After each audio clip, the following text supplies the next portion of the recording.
Sorry. Turn on my camera.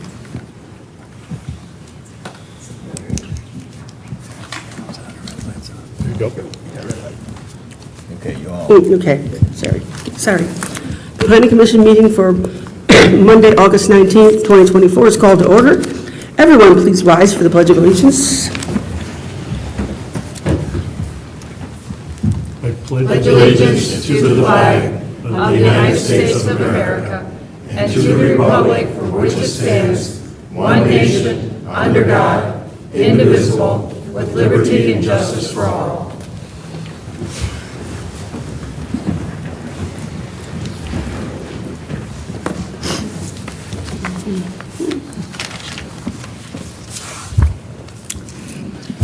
Item 2 is roll call. Roll call. Mr. Frederick? Here. Mr. Gladfelty? Here. Mr. McAnally? Here. Mr. Long? Here. Ms. Roscoe? Here. Ms. Jemison? Here. Mr. Crover? Excused. Bubade here. Ms. Freitag? Here.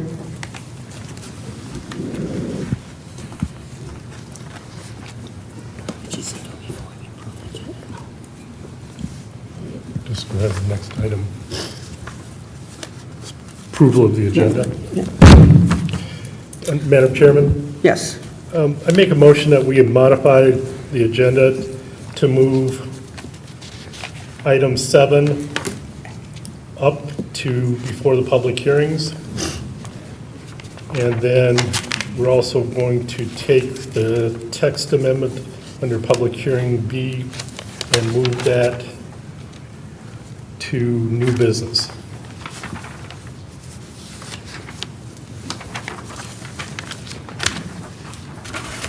What's new business?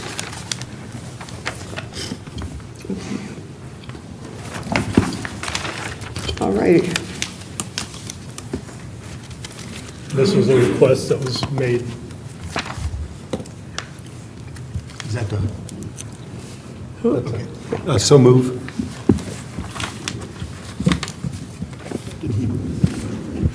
Support. I have a motion from Hold on. Mr. Frederick, supported by Ms. I didn't say anything. Just a moment of confusion. I thought Mr. McNally made a I motion. made the motion, I'm made the sorry. motion, you I supported. second. Yes. Okay. Gotcha now. Okay, it's going to be a fun night tonight. So I have a motion from Mr. McAnally, Supported supported by by Mr. Mr. Frederick, to approve the agenda as amended. No discussion?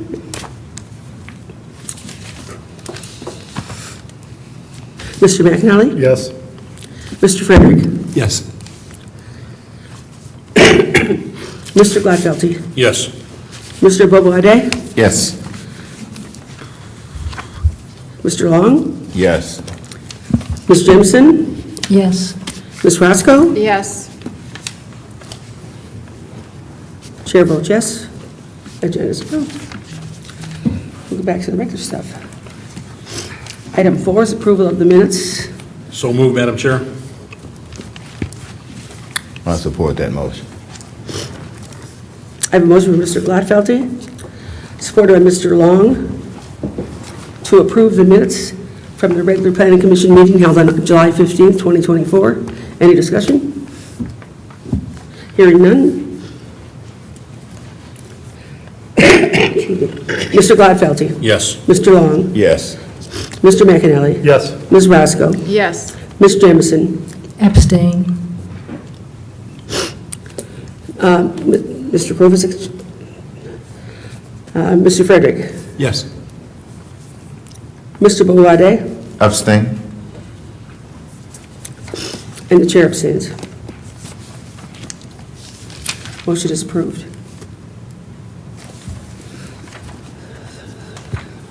So next will be item 7. We're going to ask for comments. Now we're gonna, I think we're gonna do this ahead of the public hearings. Under comments? Item 5, I have comments from the public on non-agenda items. Right, after that. Is there anybody who wishes to speak on anything that's not on our agenda tonight? All righty, moving right along. And now we have item 7A, which is old business, RSS trailer repair. Russell Spranger, RSS trailer repair. Boss Engineering, Scott Tuzan. You're asking for a site extension. 20,800 square foot truck and trailer repair building with rear yard outdoor storage, parking of truck and trailers. And you're asking for an extension, is the commission, okay.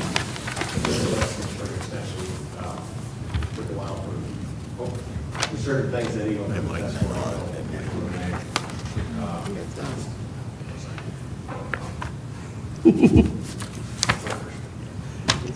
It's okay. I don't think it's working. Is it working? Get the hand, Mike.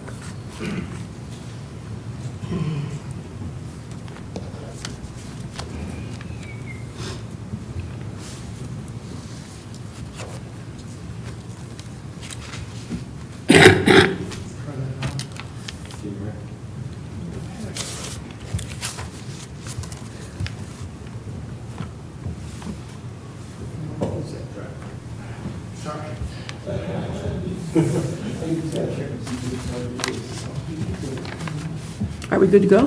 Not yet. Oh, You know, maybe we'll just use the wireless. If we have one. Should have it, yeah. We do have some. this is going to be a fun night.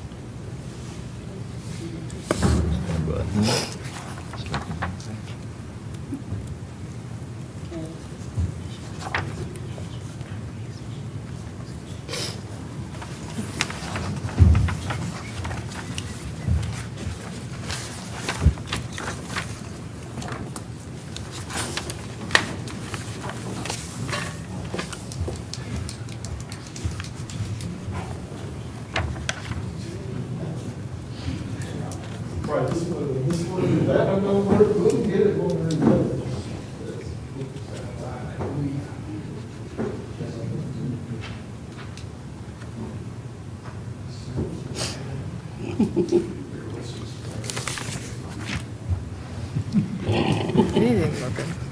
Don't want nobody to speak tonight, that's all. Looks like his microphone's on, yeah.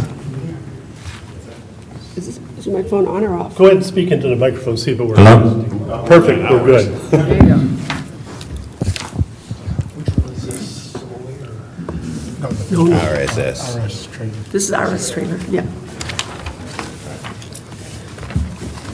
Go ahead. All right, yes, we are requesting an extension, working through the Eagle wetland versus regulated versus unregulated is taking longer, and there are certain things they couldn't test for until spring, different foliages.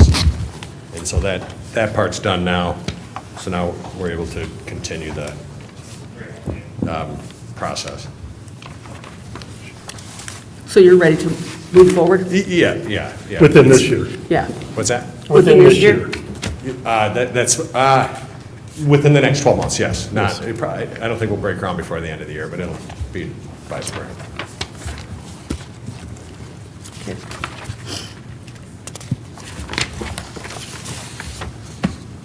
This is his first extension, correct? Yes.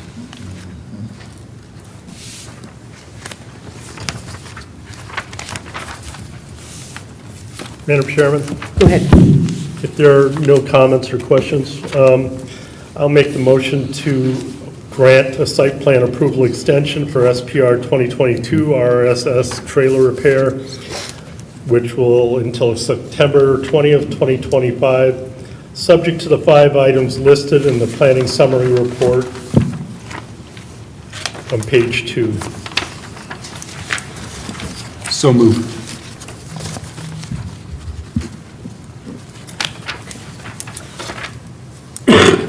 I have a motion from Mr. McAvoy, supported by Mr. Frederick, to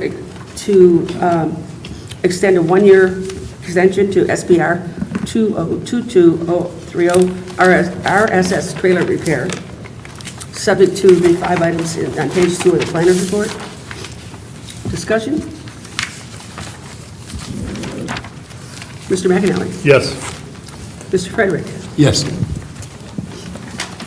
Mr. Bovade? Yes. Mr. Fove is not here. Mr. Gladfelter? Yes. Mr. Long? Yes. Mr. McAnally? I'm sorry, you made a motion. Yeah, good. I'm just double checking. Okay. Okay? Mrs. Roscoe? Yes. Ms. Jamison? Abstain. Chair votes yes, motion's approved. The extension is approved. Good luck. Thank you. Now we go back up to, now we're going back up to public hearings. And the first one we have is SLU 2024-001 and SPR 2023-024, Savoy Engine Oil Well. And you are proposing to, your project is drilling and exploring for oil and gas production, development and production. Petitioner here?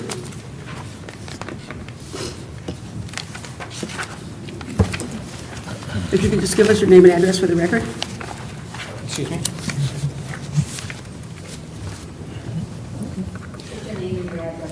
My name is Matthew Moritz, 4100 Coors Drive in Traverse City, Michigan. Thank you. And Mr. Plinwell, we're going to go over to you? Mr. Patwell. Patwell. Is it Plinwell? Good evening, everyone. So before the Planning Commission is the application of Savoy Energy for special land use.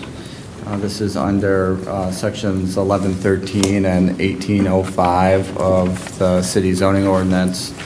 And the special land use in this case that's proposed is twofold. First, to re-drill an existing well casing located at 12394 Warman Road in the city. And the second part of the application is if there is oil found, to produce that oil by way of extraction and install an oil well and various ancillary equipment that the applicant has described in his application and will tell you about today. One point of clarification, what's being proposed here by the applicant is not a hazardous waste injection well. What the applicant is proposing here is to extract, so both to re-drill and then extract oil if it's found. So very different than an injection of any sort of waste. Those hazardous waste injection is governed by a different statute under state law. In this instance, the applicant has a permit granted by the state of Michigan, but that permit is limited to only extracting oil and burning off associated gas that may come out with the production of the oil. So they're not here to seek any sort of approval for the injection of waste, and in fact, they don't have a permit from the state of Michigan to inject any sort of hazardous waste. So the Planning Commission has received various reports from its departments and from its consultants. Those reports identify certain points of inquiry and informational requests, and just as a sort of reminder, under a special land use, under section 1805, this body is going to make findings of fact and a recommendation, and the city council will make the ultimate determination on the special land use application. Thank you. Thank you. Did you have anything to add or no at this time? No, I don't have anything to add at this point. Okay, thank you. Did you want to tell us a little bit about your project? Yeah, absolutely. Thank you, Mr. Patwell, for the introduction there. You know, Savoy Energy primarily focuses on oil and gas exploration and production. We do these by various means of seismic exploration first, and then drilling any targets that we see. In this case here with the former EDS number 1 well, which was planned as a disposal well, it was never approved, finally approved, so it was plugged with cement. The casing is still there. During their drilling, they logged certain formations as they go down, and in the formation that we have a focus in other parts of the state, they noted that there was oil, 2 pits, which means that, there's something there. But that's not their target. Their target is brine disposal. Our review of those logs says, okay, there's potential for oil here. We want to get in there and see if there really is any oil. If there is, produce it. If there's not, we plug the well and we restore the property and we leave. The site itself, it's vacant land for the most part. The property that we're on does have a house there. That landowner has signed a lease with us to drill and produce the well if we find anything. So as I said, Trying to get that to move. do I have a clicker? If that's the work, I will do it. There you go, thank you. Project overview. Okay, there you go.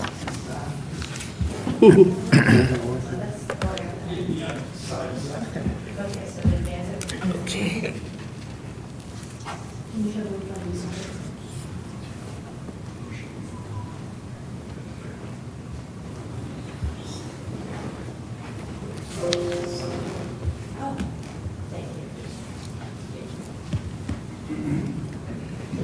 So that location right there, you can see there's a house up to the front of the road.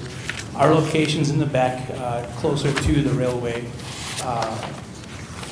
As you can tell from the overview, there's not a lot of development in that area.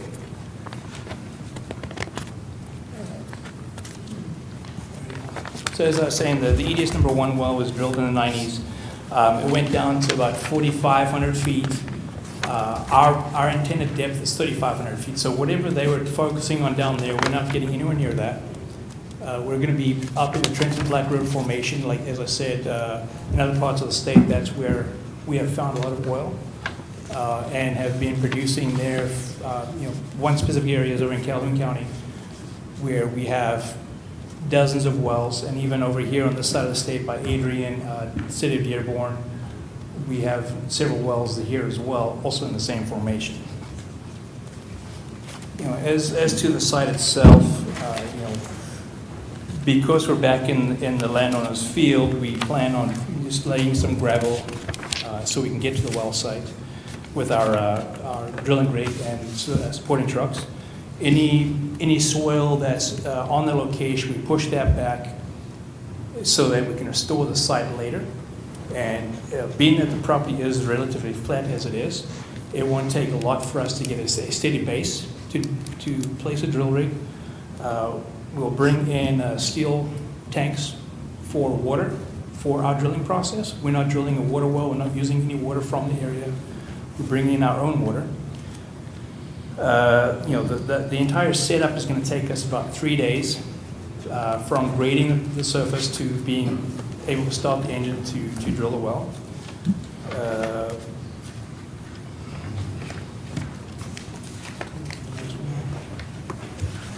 All right, so that's kind of just the setup as how we start the project.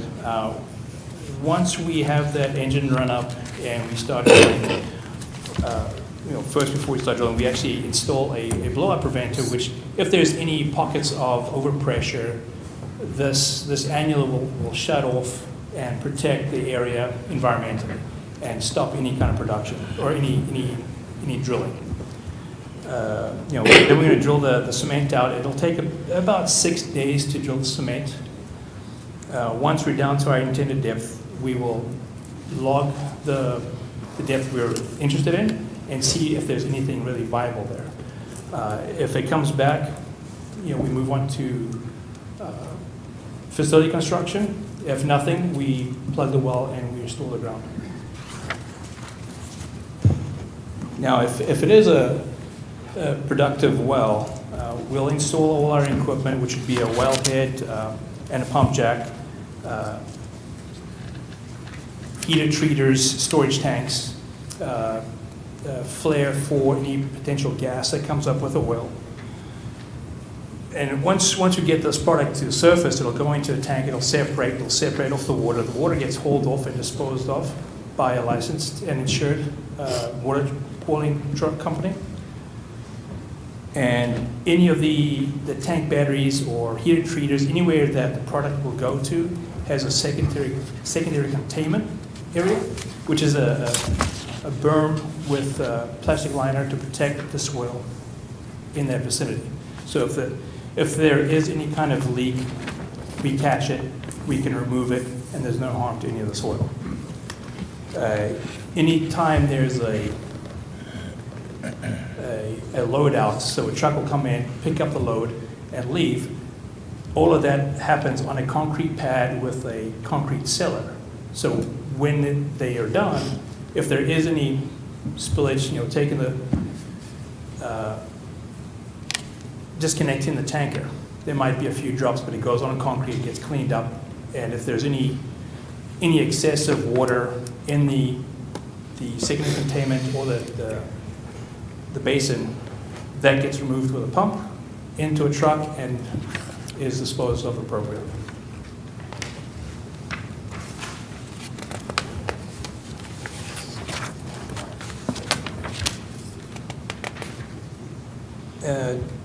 Do you have any questions at this point? Not this time. Madam Chair, I do have one question. Can you explain the blowout preventer? Yeah, the blowout preventer is a piece of machinery that it detects overpressure, and it has automatic shut-off. So if the pressure gets too much for the rig to handle, the blowout preventer will shut itself off and shut down the operation. There's no escape of gases, fluids, or anything like that. Now, this is during the drilling of the... During the drilling of the well, yeah. Okay. Now, once you reach the product or the oil, The depth, right? will that preventer still be in place? Eventually, it will be removed, because once we know what the pressures are, the pressures will never go up. Okay, Because as we're taking product out, the pressure will decrease. right, okay. Thank you. I do have a question. You talk about viable. What makes a well viable? If there's oil there. I know. And how much oil, so that's what we test for. Exactly, that's what I'm saying. Yeah, so when we get to that formation, we'll test it. How much oil are we getting, just on a test phase? If it's a few barrels a day, we're gonna make a decision point, is there more we need to do, or is this not a viable well? If it's producing, several barrels a day, then we can look at what's the long term of this well? How much could there be in place? And that'll determine how long we stay there for. Right, is there not a time limit, but when you check the viability of a well, how long do you say a well has to be profitable? At what point do you say, there's not enough here, we're going to close it? I know that's kind of... It's very hard to really tell you now how that's going to look, because there's just so many factors down there that we don't know yet Right. until we test it. Like I said, if it's a few barrels a day, our operating cost per day is so much. If we're producing this much, we're going to plug the well. We're not going to lose money doing Right. this. But then again, if it's, the state allows us to produce a maximum of 200 barrels a day. If that's possible, obviously we're going to put it online and produce it. And who incurs the expense of the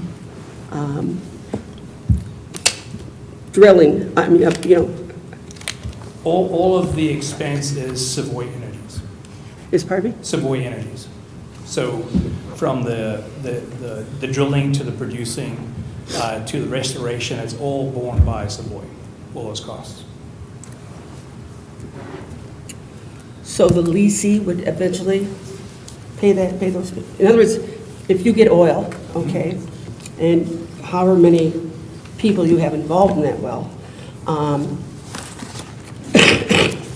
you will take the expensive for that well and divide it up by, Yeah, so like, as I said, Savoy bears the entire expense for drilling the well. If we have a productive well, the landowners involved in that unit don't get a bill. They will just get the revenue from the sale. That's the reason for them signing the lease, right. is they will get a revenue from any production, Right. But they will get a breakdown of how much of how much oil is. it costs. No. Because that's our cost. They don't need to see that. If they'd like to come look at it in the office and look at our books, they're more than welcome to. But it's strictly when we send them a check, we send them a statement with how much oil is produced that month, what we sold it for, and what their share is.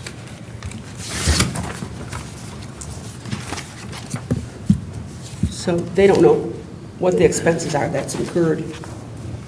Correct. They They just see the end result, okay, this is how many. they get a revenue. They don't get any of their revenue deducted from our expenses. Is that pretty standard? Yes.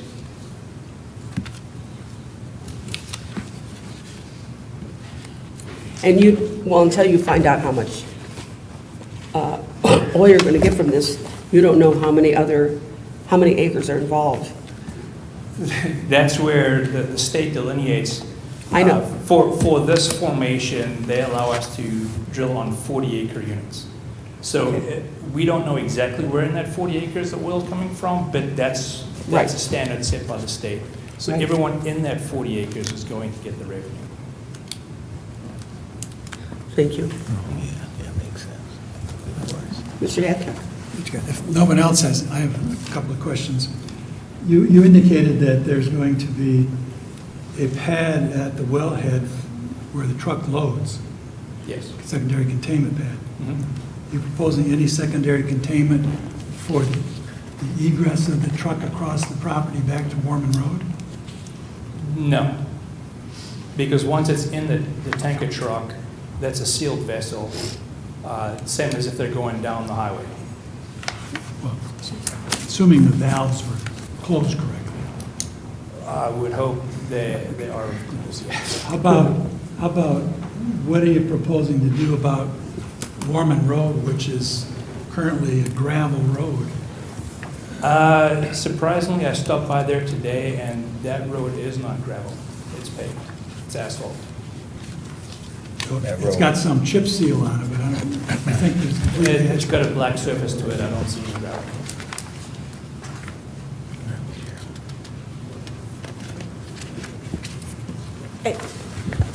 So Jessica Caters with OHM, and there are portions of that road that are paved, but there are portions that have just been chip sealed and treated. There is not a full cross-section that would be rated for truck traffic on that road. So that is, it's not a Class A or a Class B or a truck route for the city.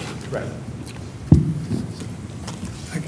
That work on that, is that being done by the city or by highway maintenance? It is not, the city is not putting that, that material down. So it's not, the city's not improving it, it's Okay. the one property Sure. there. I did have a couple questions for clarification. Back to Mr. Hitchcock's question. The truck loadout area, I understand that there's a pipe that comes from the holding tanks to where the truck would pull up. Correct. And that's cemented, and there's you described a graded area that would be there to catch any spills. Graded catchment basins for any product that spills to fall into. But just to be clear, is there any secondary containment around the truck area where the pipe connects to? No, because when the truck pulls up, their valves are on the side of the truck over that gravel, not gravel, the graded catchment. So you're saying that there's a extension that comes off of the tanker truck that hangs over the They actually secondary? pull up above it, over it. Okay. So the valves are directly above the grate. During the, in this secondary containment's for the production phase, correct? Correct. During the drilling phase, is there any secondary containment around the brine tanks? So the brine tank, it's a sealed tank that will be brought in and placed on the ground. All our water will be in there and then piped between the rig and the tank. Typically, there's no secondary containment because it's a sealed system. Just to be clear, so the answer to the question is no? Correct. Have you ever had a spill? I would love to say no, but we do have, the reason why the pipes that we use or that we install are above ground is so when there is a valve breaks or a seal breaks, the pumper that comes in to check the facility once a day is going to see that and be able to, alert us, and then we rectify it by fixing the valve, obviously, shutting everything down, removing the gravel, disposing of it appropriately, and then replacing with fresh gravel or soil or whatever So how often is somebody there checking things? once a day. And how long are they there for?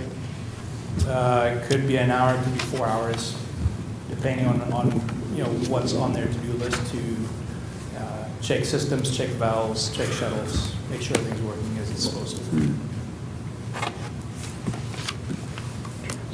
You have a question? Yeah, I do. Through the chair, so if, following some of the other questions, if I understood you correctly, the trucks that are hauling the oil are not part of your company, you don't own them. They're not our company. So if, per se, one of these trucks tip over on their way out of your property in a ditch, that's not your responsibility? It ultimately is our responsibility, but it's going to first fall on them to Contain it? They're going to be responsible? contain it. We're going to be involved because it's still on our location, but it's their responsibility, but it's ours ultimately because it's our location. Once they're on the road, going down the highway, something happens, they are responsible. So when we get in, okay, so there's potential of contamination, just however it happens. Are there hydrological testing on the water, groundwater, before you start and during the drilling process? Typically, we do not, because the way the wells are built, we drill first below any known water aquifer and then seal that with cement and steel casing. So there's never really, from the state's perspective, no real necessary testing to be done. But in this case here, to protect, the city of Romulus water supply, water aquifer, we would install a monitoring plant. So bottom line is you don't do any water testing, hydrological. Typically, no. So odors and gases, how are they contained? Any gas that comes off goes to the flare and gets burnt off. Does So the there's- flare have a backup? If it were to blow, a gust of wind were to blow out the flare, do you have a propane backup of some sort? There's a shroud around the flare, Yeah. which will keep it lit. But even the best lighter has a shroud around it and blows out. Sure. I just was, Yep. so, And that's one of the things that when the pumper comes over, he's checking that, making sure everything's still working as it should. even in full production, you only have a person there part-time? Mhm. Okay, that's all I have right now. Madam Chair. Mr. Long? Yes. In regards to the security around the pump, you were proposing a 6-foot fence around there. Yes. Have you considered an 8-foot? Just looking at the zoning ordinances, I think all that was required was a 6-foot fence. Yes, that's what's required, but, security around a oil pumping station, would there be cameras there, or how would you, by it not being a manned station, Right. would it be? And that can be considered, doing an 8-foot fence. So if we're there putting a fence up, the difference between a 6-foot and an 8-foot fence is not Yeah, that. because, my concern is the security of the operation. Sure. A zone and everything for an operation, but security-wise and contamination-wise and all that, we need to be on top of whatever happens and be proactive before it happens. You know, accidents do happen, but if we can monitor and be aware of, hey, something going on over there, and if there's no one there to say, they leave at 8 o'clock, and something happens at 10, and they're not coming back to 8 o'clock. And that's Then where, what? if there's anything that happens with the rig when someone's not there. That shut off There there. are automatic shuttles that are part of the pump jack and the entire system. So if there is something happens, the pump jack will stop running and no further contamination will happen. So we've mitigated it as best we can, and then we'll get it cleaned up. So this process, at this particular site, have you ever drilled out? You use the, I guess, the process that you normally do, you use the drill, not something that was already there. Like it's already a well there. So you use the what? The well bore is already there. The steel's in the hole, in the ground. What we're doing is drilling out the cement that. You dribbling out the cement. Was placed there, and we're staying within that steel casing until our intended depth. Have you ever done that before? Drilled out the cement out of? Absolutely. Oh, okay. Absolutely. So that's a normal process of, Absolutely, yeah. And it's a lot quicker drilling out the cement than it is yeah, drilling rock. drilling rock, Right. yeah. All right. And on that fencing, you would be willing to put up a higher fence for security We can reasons? consider that, yes. And cameras and everything to, As far as cameras, I'm not sure about that. I'd have to check with our management team. Because usually, if it's there's going to be an electric pump on the pump jack, there is going to be power there. Do we go through the expense of security system, cameras? I'm not sure. I'll have to check on that. I mean, now because right now, you're just speaking on exploratory terms. You know, you're not speaking on production terms. Right. So I understand about the part about trying to save every dollar you can before you get into major And expenses. I come back to, our standard practices. Right. Do we have cameras on all our wells? No. Do we have cameras on any of our wells? No. Are any of your wells in the area where residents are, though? City of Dearborn, we've got 3 wells on about 4 or 5 acres that we lease from the city. And there's a fence around that, but no cameras. Thank you. Mr. Hitchcock, did you have a question? One more. When you drill out the cement inside the casing, when you get down to 3,500 feet, how do you get to the oil? I assume the oil's on the outside of the casing. Correct. And it's not permeating through the casing into the... Correct, because, obviously anything that's in steel casing or outside is not going to get in or out. Yeah. So what we use is called a perforating gun. It's just a couple shot holes that will actually shoot charges out the casing to test where that, at that location where the oil is. And if oil comes into the well bore, that's what we produce. So it punches holes through the casing, basically? Yes. It's no longer a sealed casing anymore. Now it's open to the ground. At 3,500 feet, yes. Does that procedure ever crack the casing beyond the No. side of the holes? No. Because each casing pipe is between 30 and 40 feet long with a joint, so they all get screwed together. So if there happened to be a crack in the steel from doing the perforation, it's only going to be limited to that 30 or 40 feet.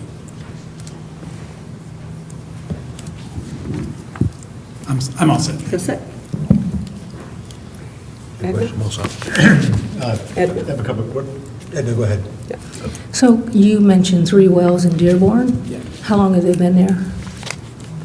2009? How have they affected the property value of the houses that are nearby, and how close are those properties? There are a number of houses nearby. The property values have not been affected by the oil wells. I believe it's correct, state statutes, when you assess property, you cannot assess because there's an oil well. because there's a property tax that comes with the well to the relevant authority, government authority. So it'd be township or city. So do you happen to know what the property values were before the wells, and do you know what they are now? Is there, you never done a comparison? No. So I'm a realtor, so just, transparency. In Texas, there's a study, you're grinning, so you may know. Yeah, there's like a 3% to 14% decrease in values, average $30,000 less for properties that have wells in the vicinity. There was a study done in 2016 in Pennsylvania, and there was also a study done in Colorado. I happen to have family in all three of those areas, and quite a few family members are realtors as well. So I'd be interested to see if you actually do look into that, because someone's done a study, but you probably haven't. And over a span of 15 years, what is the value of properties done from 2009 to today? Well, here's the thing. Here's how real estate works. Mhm. It doesn't work that way. It's that particular area and what has changed in that particular area. Can't take all Dearborn.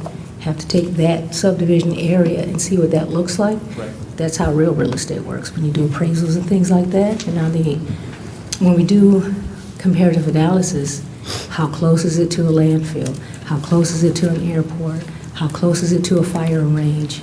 All those things, they come into effect, and they affect the property value, as well as, is it on a main street or is it within the subdivision? There's like a $5,000 to $10,000 difference just for that, but then, and we're not talking about adding something that might be negatively affecting the neighborhood. So I'd be interested to see that.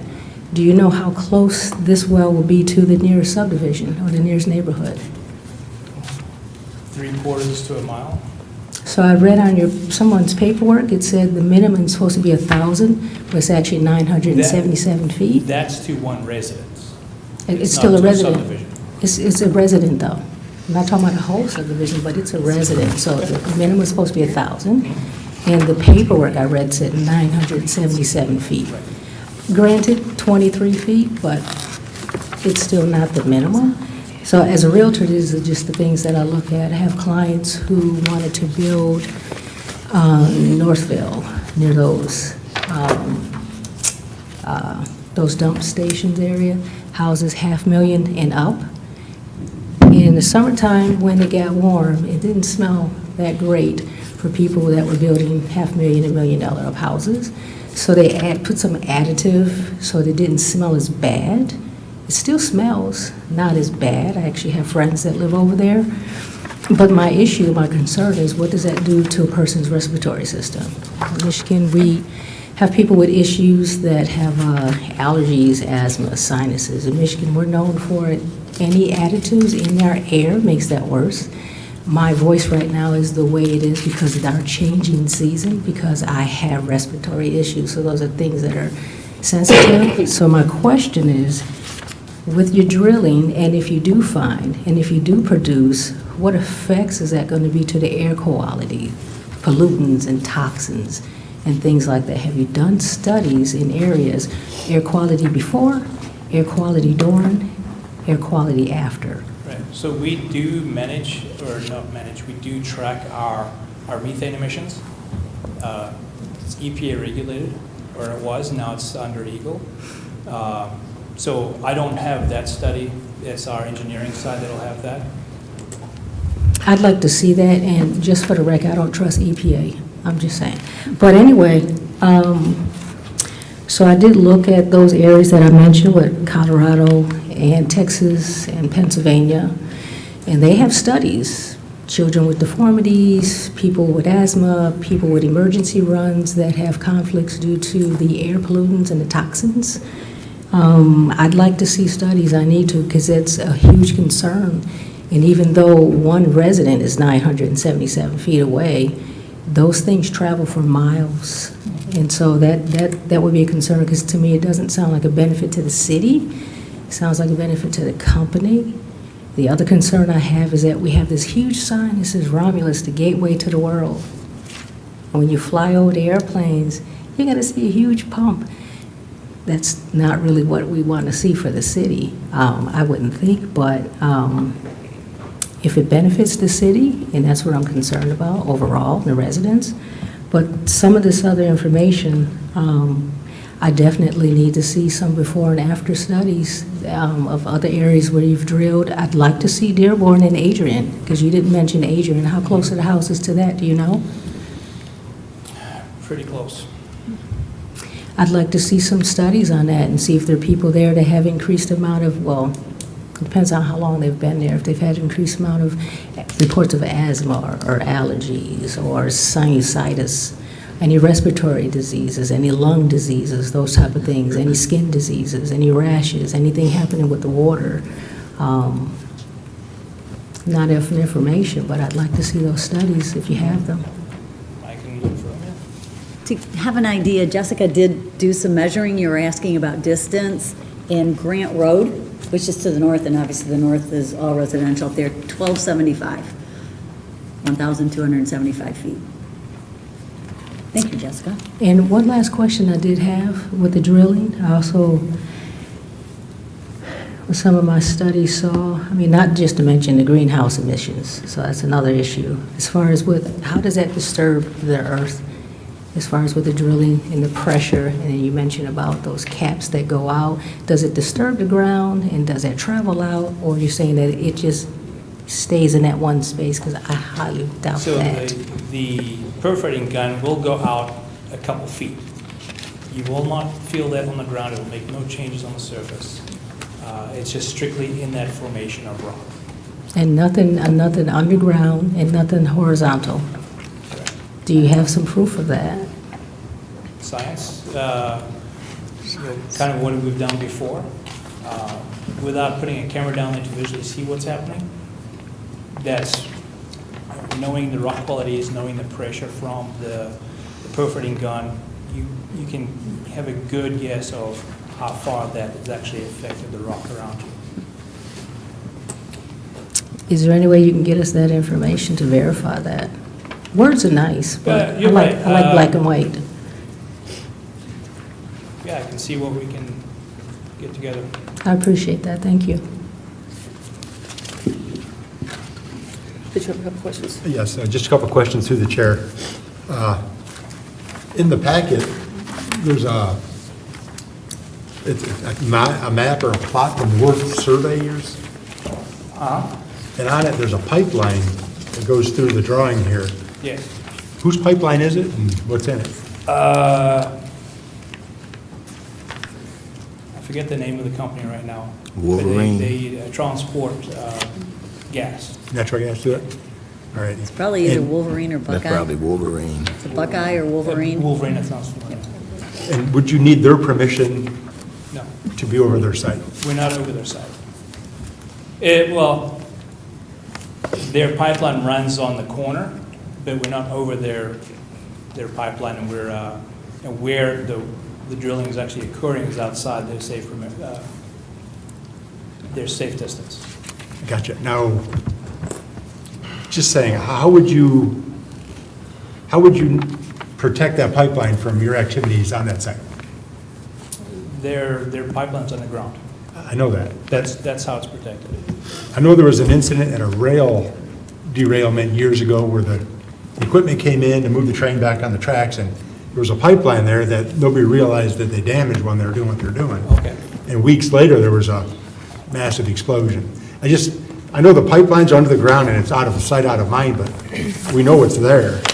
I just wanted to know how you would know that you're not parking your stuff on it or encroaching in on it. Mistig. Like we would use Mistig if we were putting in a fence post. Right. How do you know that So- you're not? So the mistake, we'll call in a mistake, they'll mark the line, we know to stay over there. And we have, when we're there drilling the well, we have supervision there 24/7 while we're drilling the well. Okay, because I know you said you would use a dozer to push the dirt back and all that. To have a pipeline in the middle of the equation, I was just concerned about it. Sure. Okay, a couple other things too. And also on the same Worth surveying, Risner's misspelled. There's several misspellings of Risner. That's in your the packet. surveyor's All right. mistake. And I noticed the city of Romulus was referred to as a township many times too. Yes. Surveyors like to describe land by meets and bounds. They don't look at the city boundaries. Gotcha. I just know in the words of legal descriptions, sometimes one word can be one thing. All right, so pipeline.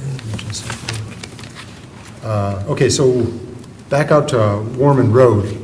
I noticed on page, well, I say page, let's see here.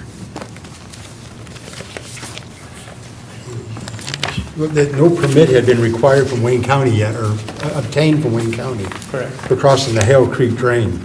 Is that something that's still in process? The way we view that is because of the state's approval of the soil erosion sedimentation control plan.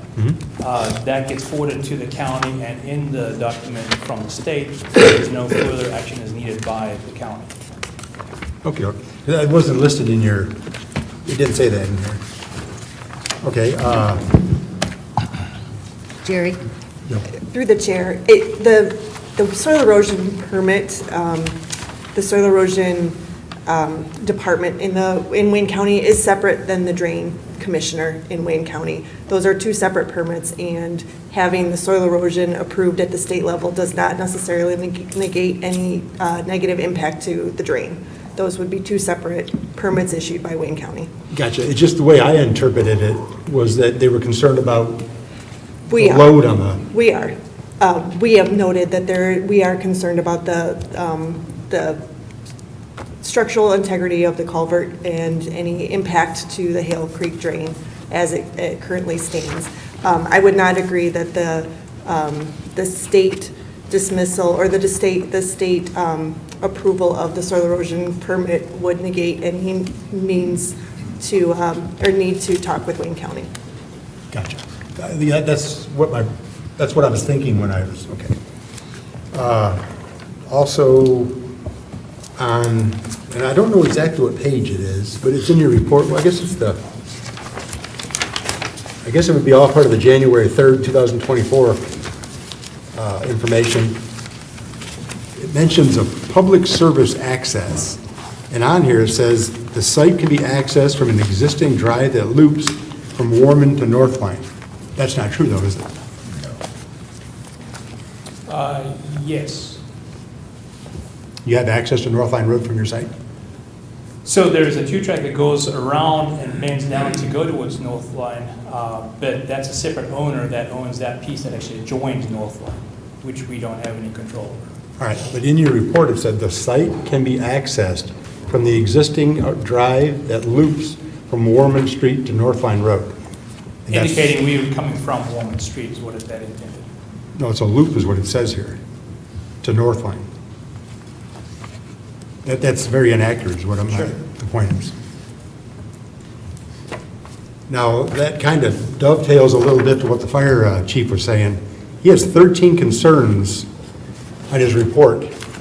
And being that they have X's next to them, he recommended disapprove noting the following general comments with specific attention to the checked items. And in here, he's talking about fire truck circulation and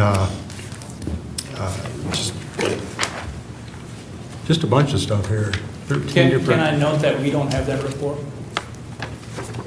We received a Carlisle Workman report that indicated that 3 public agency reports were attached and expressed concerns, but we weren't provided with copies of those reports. It did turn out that the police chief's report did turn up later in the packet.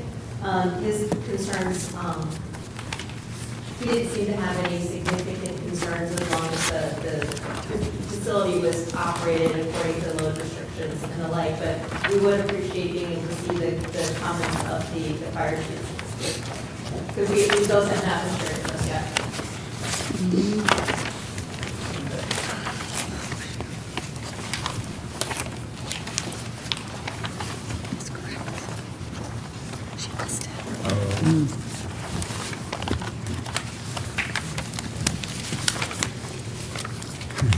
All right, so I guess we'll move on with that.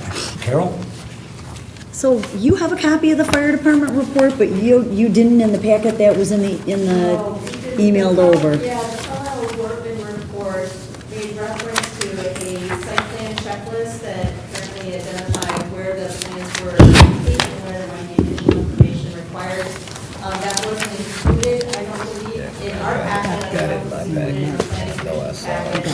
likewise, the same with court references, the three Right. letters from public agencies, but those weren't attached to the Carlisle memo. The- But like I said, we got the police chief one anyway, so it appears later in the packet. So did you get, you should have got those, they were the same, it was the same thing from March that came in your letter? I went over, you didn't attach those from Carlisle Wortman when you did that letter? So Carlisle Wortman did 2 rounds of reviews with those attachments. And you- Referenced in my letter, but. Okay, but you didn't say, okay. Yeah, we'll get to that. That would be appreciated. We have been eager to Yeah. get written feedback on the applications that were submitted in January so that we can address questions and provide information that allows you to make a fair determination of the application. Okay. Just for point of interest, the report was dated August 12th, 2024 from Chief Allison. Just for any references to anybody's looking for when it was given to us, or given to the city from the chief. All right, so moving on, the Chief Fanis from the police department,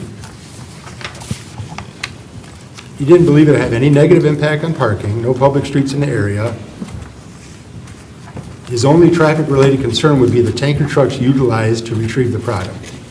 And that's based on the fact that Warman is mostly unpaved road in this area, and depending on the truck size, may be subject to load restrictions, aka frost laws, especially in the springtime. Are you, like 2024, do you know when the frost laws went on this year in Michigan?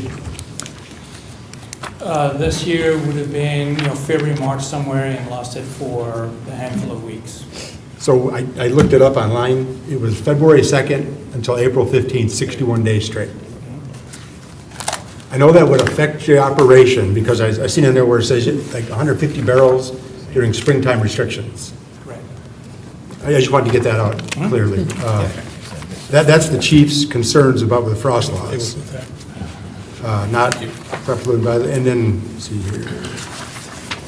But he said he did not anticipate any negative impact on traffic. So there's that. That's all I had at this time. Thank you very much. Okay. I think at this point, I might want to open the public hearing. Did you have something to add first? I'm not sure, is the applicant finished with the Oh, presentation? I'm sorry, you're right. Are you finished with your presentation? I think the applicant asked to take some questions about halfway through the. Right. Yeah. Thank you.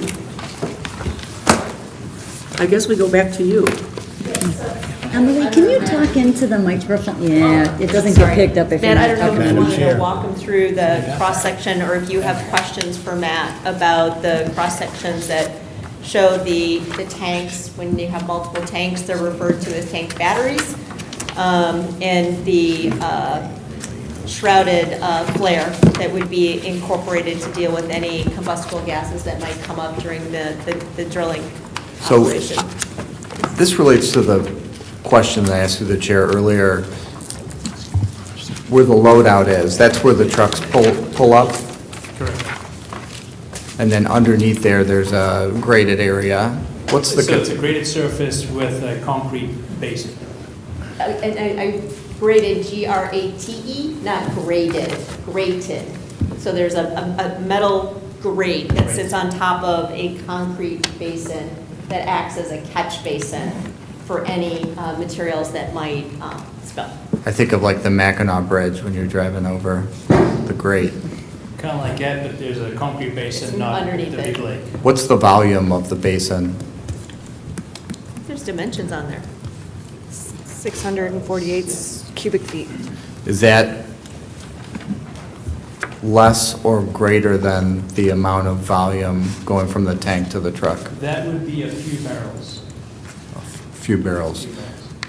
So if there were an accident at the loadout, There's Point. shut valves on the loadout and on the truck. okay, and if the valves failed, is there any secondary containment on the other side of the truck?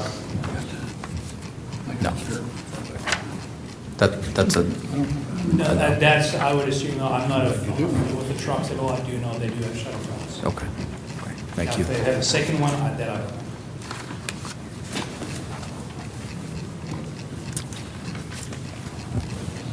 You may proceed. Thank you. Excuse me. Could we get your name and address for the I was just record? going to offer that, thank you. My name is Emily Palacios, I'm with Miller Johnson, I'm a land use planner and land use attorney, and I'm working with Matt on permitting. Thank you. Thank you. Do you have more to cover, sir? I think that Matt's part of the presentation may be about wrapped up. I think that he was able to cover pretty much everything that we captured in our slides. I think something that we would want to point out about during daily operations are some of the restrictions that Eagle imposed on this particular drill permit. Eagle has different permitting standards when it's in jurisdictions that have a population over 70,000 persons, which might not apply here. But in the case of this permit, Eagle did apply its more rigorous standards to the drill permit, and therefore has required that quiet design mufflers or their equivalents be installed and properly maintained, that any drill rig lighting be shielded to prevent it from being directed toward I-275 or to structures within 600 feet that are intended for human occupancy.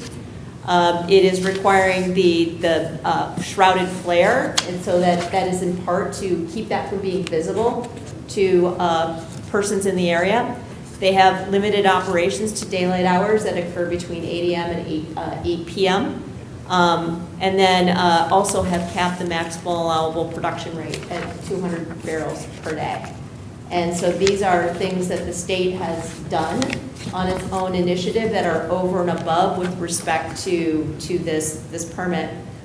We did provide today a copy of a letter that was written by the state in September of 2022 addressing some concerns that had been raised by an attorney that had previously represented the city with respect to, I think, the petitions that were filed with the state.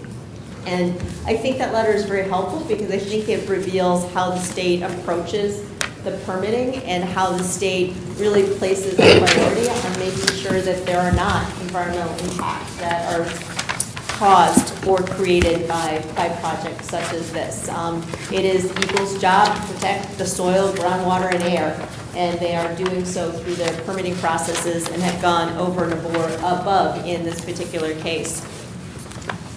So one point of inquiry with respect to that letter, on page 2, the state referenced that there'd be a hydrological study prepared.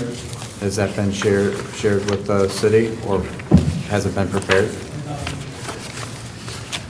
And it also states that each facility is required to have either a minimum of 1 groundwater monitoring well down gradient and in a close proximity to all hydrocarbon brine storage, secondary containment areas, or have tertiary containment underlying the second containment. Could you clarify which? So if I'm remembering what the letter states accurately, what the letter states is the official from the state describes what are the standard protocols, but I think as Matt explained, in this case, there's not going to be an on-site water source that's going to be used in conjunction with the drilling. All water will be trucked in from their well site in Adrian, which is actually an added measure of protection. So the hydrogeological studies that would ordinarily be conducted before the well is drilled in order to determine groundwater impacts of a lot of water extraction, that's not happening here. And so the hydrogeological study would not be necessary because there is not going to be an extraction of groundwater that might affect those subsurface water sources. I do believe that Matt has indicated that they would absolutely be willing to install a monitoring well so that over the production life, regular testing can be done to reassure everyone that the well is functioning as intended and it's functioning properly. And the letter goes on to state that the rules also require periodic water sampling in 6-month intervals. Is that what the application in this case will state or will be amended to state? I think we could work out something around that. If there's going to be a monitoring well, of course, there's the opportunity for testing. Okay. And just to be clear, so the record is clear, to date, Savoy has not done any hydrological type testing in They this have not, area? because Okay. they are not they are not proposing to drill a well that will extract groundwater. The water that will be trucked to the site, it will be stored in containers on the site and then trucked out by a licensed hauler, just like any of the waste on this site. You'll notice in the Eagle application, or the Eagle permit, it actually specifies the licensed haulers that have to be used to handle this material and where it has to be taken to. It's all highly regulated through state level licensing. Thank you. All right, so. Can I ask a question real fast? through Yes, Chair? of course. In the OHM report, it mentions an 8-inch water main leading to a hydrant. You're saying, no, you're not doing that.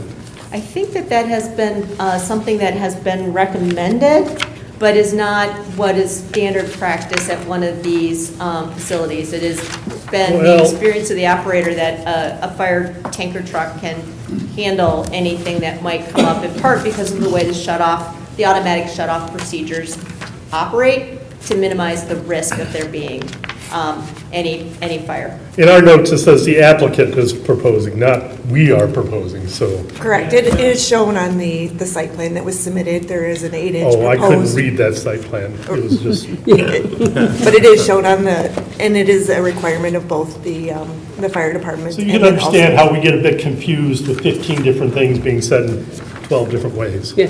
I hear you. I spent a lot of time parsing out letters this weekend that we got on Thursday, trying to figure out what we've provided and what we might still need to provide to answer all of the questions.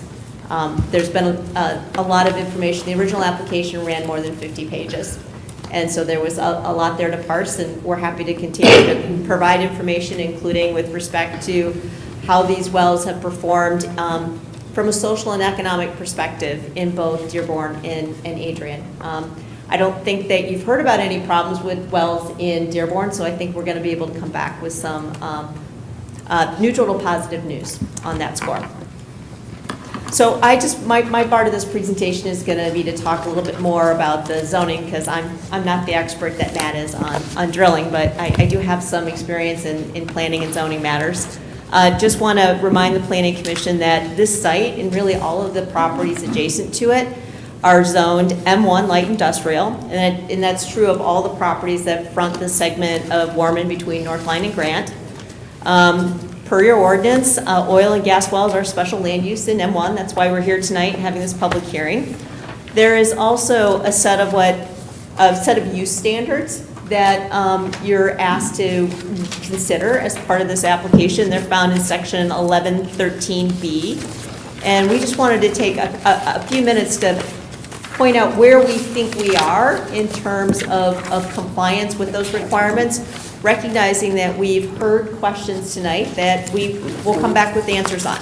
And so I think that we'll, be further elaborating on our compliance with these requirements, but we did want to take just an opportunity to highlight where we think we are at in terms of compliance. There are, I think, 15 standards, so I'll try to step through them as quickly as we can. First one is compliance with state and federal laws, permits, and rules. We've noted that we've obtained an Eagle drill permit. It's one that includes conditions that are over and above with respect to what Eagle would normally do.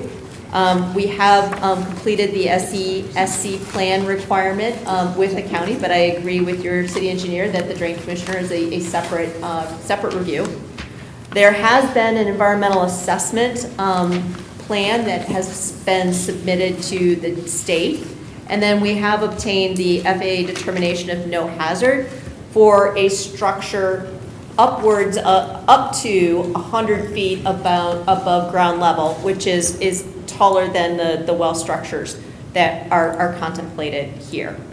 The next requirement is that wells not be located closer than 1,000 feet to non-pooled dwellings unless the site is 600 feet from another well. It's kind of a complicated little formula there. As noted by the city engineer, we're roughly 977 feet from that home that lies on the east side of Warman Road. The leaseholder who is providing the drilling site has a dwelling on their property. That's a pooled person, and she has expressed no concerns with this proposal. I think that Matt had indicated in another filing that it is possible to potentially include that residence, that owner that's across the street in this pooling unit, if that were something desired by that property owner. So a little bit of room to try to consider how we meet the 1,000-foot standard in this case by potentially turning a non-pooled dwelling into one that is within the pool. 3 is providing a copy of the environmental impact assessment filed with Eagle and the hydrogeological study. Again, what we have said here, we've provided a copy of that assessment.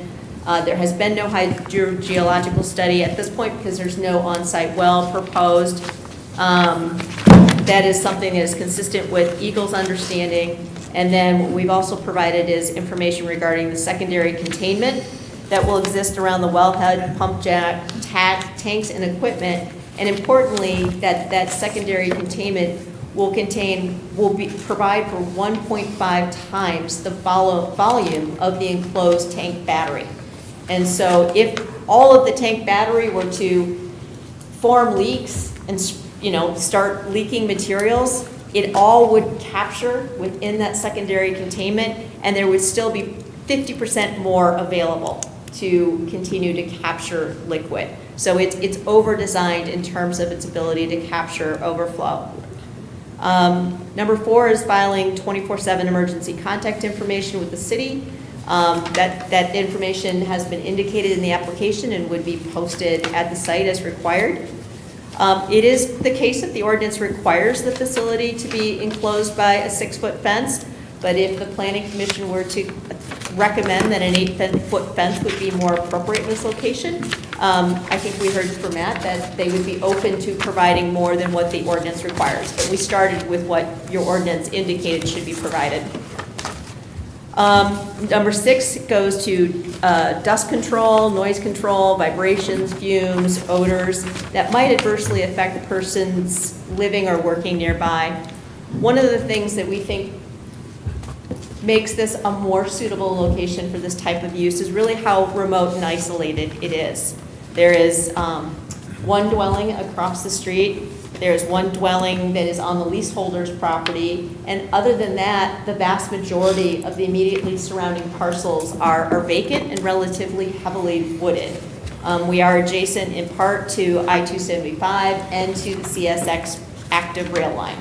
And so in terms of keeping this use as isolated as possible from persons who might be adversely impacted by it, we think the site itself helps achieve that goal. We did note that the state permit requires the quiet design mufflers and that the flare must be shrouded to address gases. Oh, thank you. You're going to catch me up? Thank you. With respect to number 7, shielding for exterior lighting, we mentioned that that's covered by the Eagle drill permit. Interrupt, if you don't mind, if we address any questions. I can. Thank you, Emily. With respect to the quiet design mufflers, is the applicant provided or able to provide any information regarding like the model and make and decibel level of to assess the noise coming off of the rig? We can provide the specifications, and I think that the decibel levels were indicated in the application materials. Okay, do you know where they were? There was a lengthy, I want to say, 3-page description that broke out the use in terms of the exploration and each step of the way, what to expect in terms of equipment. And then after that, there were some operational characteristics discussed. I don't remember the numbers off the top of my head, so I don't want to be misquoted. Was it 45 dBA? No. But it's an industrial use adjacent to a railroad and an interstate. Oh, actually, Matt just found it. If anyone's interested. 83 decibels. It is on a page that starts additional specifications down by the drilling rig heading. Are there any other than the mufflers, are there any other components of the rig that produce noise? It's mechanical. Gotta be.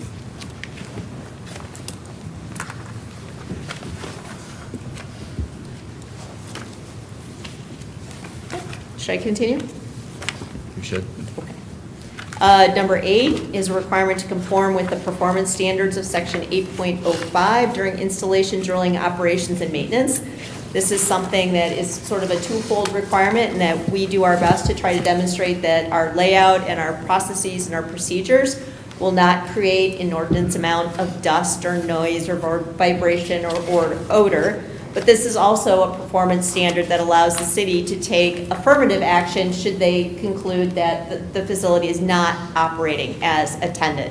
So it is both a standard we consider at the point of approval, but probably even more importantly, it's a standard that gives the ordinance some teeth once the operation is underway. Number 9 relates to the height of completed structures not exceeding 22 feet, and that they comply with FAA requirements. We've talked about that in terms of the FAA already issuing its determination of no hazard, and they did so up to a height of 100 feet, even though that's not the height of the completed structure. Number 10, mitigation of runoff and discharge of hazardous materials into water sources or natural waterways. The risk here is managed through the secondary containment, the steel tanks. I would imagine that the steel tanks are double-walled tanks and the piping is all double-walled tanks, so that these concerns with respect to punctures and cracks are built into the design of this equipment. It's double fail-safe, it's double-walled, it's double containment. Moving on to number 11, which goes to proper disposal of fluids and waste produced. I would just point back to the permit from the state that requires us to use specified licensed haulers that the state finds reputable and ones that are appropriate to be used in these kinds of facilities. Clean and orderly site maintenance. Savoy will operate the site in a first-class manner and not allow refuse or other debris to accumulate. And we would be happy to share photos of some of their other sites to demonstrate that that is their approach here. Number 13 is landscape screening to limit public views of wellhead and equipment. This is not a mandate as the ordinance is drafted. I think it's an area where the Planning Commission is able to operate with some discretion. And we would believe in this case, given the very wooded nature of this area, including along the roadway and the distance at which this well is going to be set back from the public street, over 950 feet, that the landscaping requirement be waived in this case. Number 14 is no use of city streets and roads without the approval of the city engineer. We accept that, and our proposal would be to use that short distance of Warman to reach North Line, which I believe is one of your authorized truck routes. And then the final is no hydraulic fracking, and boy, that's prohibited expressly by our permit. There's just no way of interpreting this permit as allowing that kind of an activity. The last slide is your special land use standards. I borrowed the captions from the ordinance to communicate the scope of subject matter that you're anticipated to consider as making this decision. We know that there's more information to come from this team, and so I will, at this point in time, rely upon what was in the application in terms of basic findings with respect to the satisfaction of each one of these standards. We do believe that each one of these standards is satisfiable, and if it requires us to provide more information to persuade this body that this is true, that's what we would like the opportunity to do. So since we've been at this quite a while, and I don't want to continue to burden your evening, I would yield at this point, just noting that we would like to provide some written fact-finding with respect to each of these standards once we get all of the information in the record that is going to be required to make this decision. And thank you. Thank you. So At this point, I guess I will open the public hearing. Oh, through the chair, can I ask a question? We can come back around, can't we? Yeah, sure. Yeah, we want to get the public hearing. Let the record show we have on file an affidavit of first-class mail. If there's anyone here who wishes to speak on this matter, please raise your hand when you're acknowledged. Come to the podium, give us your name and address and your comments. I have a written request from Michael Morris. So you would be first, sir.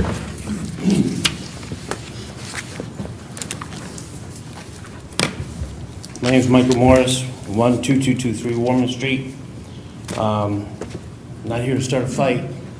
I'm here to clarify a lot of things. I work for a petroleum company, and what they propose is nearly, or almost, or probably not. Well, I got news for you. I work on a safety team. All the probably nots, the nearlies, and almost, they count for people. I'm one of those people on those streets. I'm one of those people that you say is uninhabitable. I live across the street in a diagonal. When you burn that, you're gonna burn that and blow that right to my house. I'm gonna smell it. My wife already suffers from many things. The council and the building people have stopped me from building things to keep her out of the sun. I respect that, okay, because of footprint.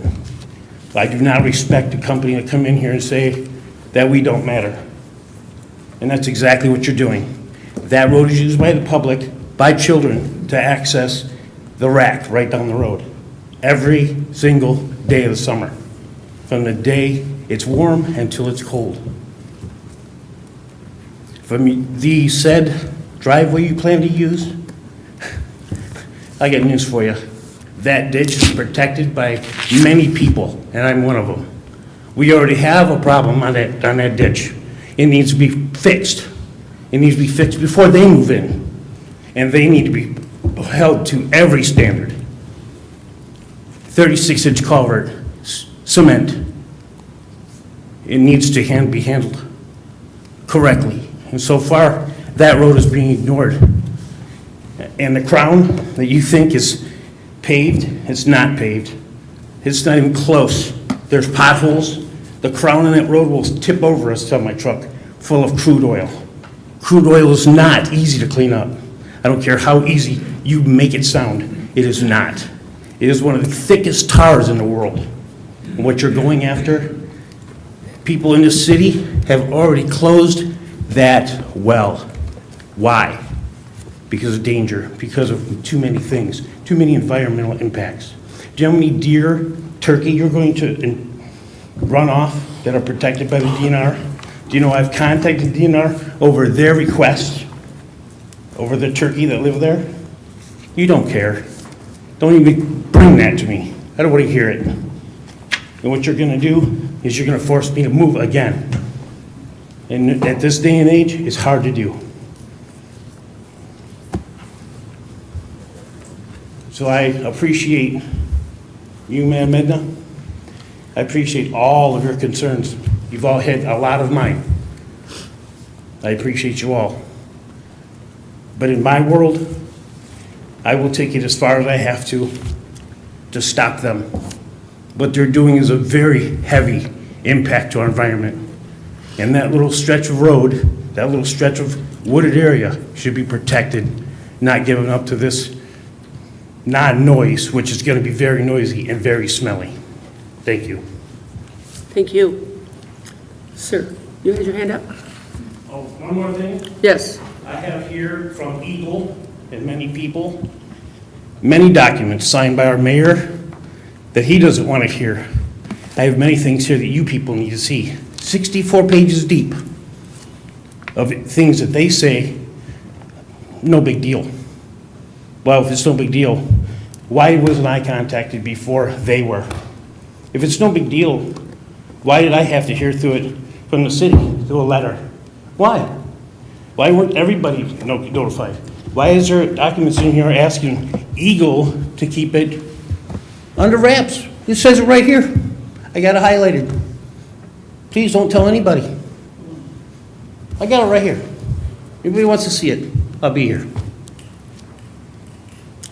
Thank you.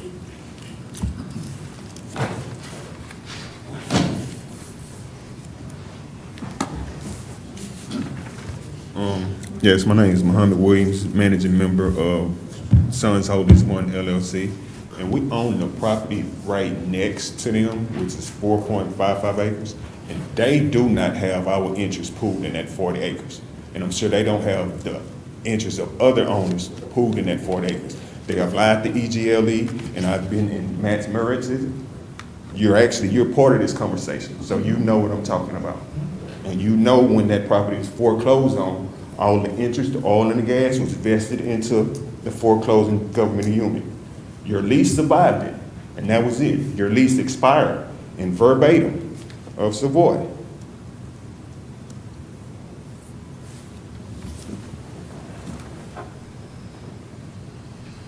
Savoy agrees that Savoy and its attorney know the law and the foreclosure procedures, and it submits that they were under no obligation to offer a new lease to Sons, in as much as Savoy lease was and still is valid and effective, which it wasn't, because you did not renew your lease with Sons, which you had all interest vested into them, and you had no interest in at all. You claim to go back to the previous owner and give them a look like a fraudulent check to me, but it's not my business.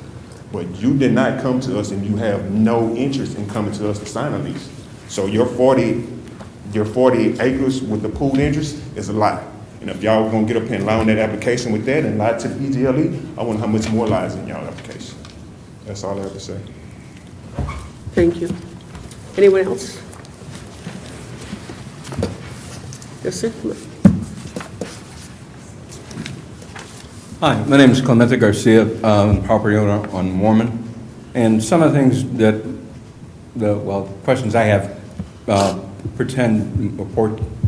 apply to a productive well, if that comes to fruition. And you mentioned property values, and that's one thing I am concerned about. The other thing is the upgrading of Mormon Road to accommodate any heavy truck traffic. Because I know that road's not meant for heavy truck at this point in time. No trucks. Yeah. Definitely. So those are my two primary concerns. And the other one was kind of skimmed over is, if the well is productive, how are the property owners adjacent going to be taken care of, or is there any consideration? Because we all know that product exists under all of those lots in that region. I guess those are just the comments I have to make. Thank you. Thank you. Anyone else?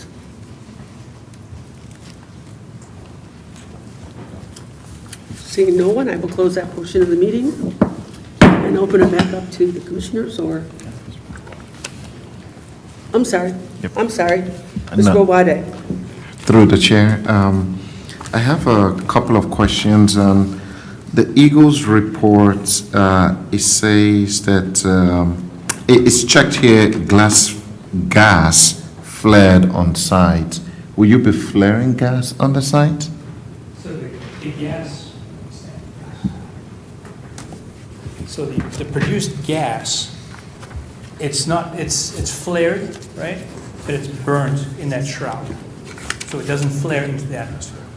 Okay, so As a raw gas. so if I understand correctly, yes, the gas is flared on site. Correct. Okay. My second question is to OHM. You stated 11 issues dated July 29. Between July 29 and now, a lot of things may have happened. Have all your concerns been addressed from your report? There have been no additional submittals that have been received by us or received by the city, I believe, that have addressed any of the concerns. Okay. Are you aware of the OHM's reports? That we received on Thursday. We just received it on Thursday. We've had no chance to provide any feedback on it. Okay. available until I would have welcomed receiving a copy, but we didn't receive it until Thursday. Okay, so on Thursday, you received a whole bunch of comments, requests that you guys need to process, correct? You're processing. Okay, good. You know what, if you don't talk into that microphone, you're not picked up as part of the record, so. Thank you, duly noted. Sorry. No, thank you. Okay, so you received a lot of requests on Thursday, and, you're currently going through it and processing it. So I would assume that to maybe put some of these concerns at rest, you would bring maybe evidence or data from your most recent operation, which, as you will be Dearborn and Adrian, to substantiate maybe safety or, different concerns, but it seems like you didn't come with any of that. No? Okay, good. All right, that's all I got. Thank you. So, do you have a question? Oh. Just a comment.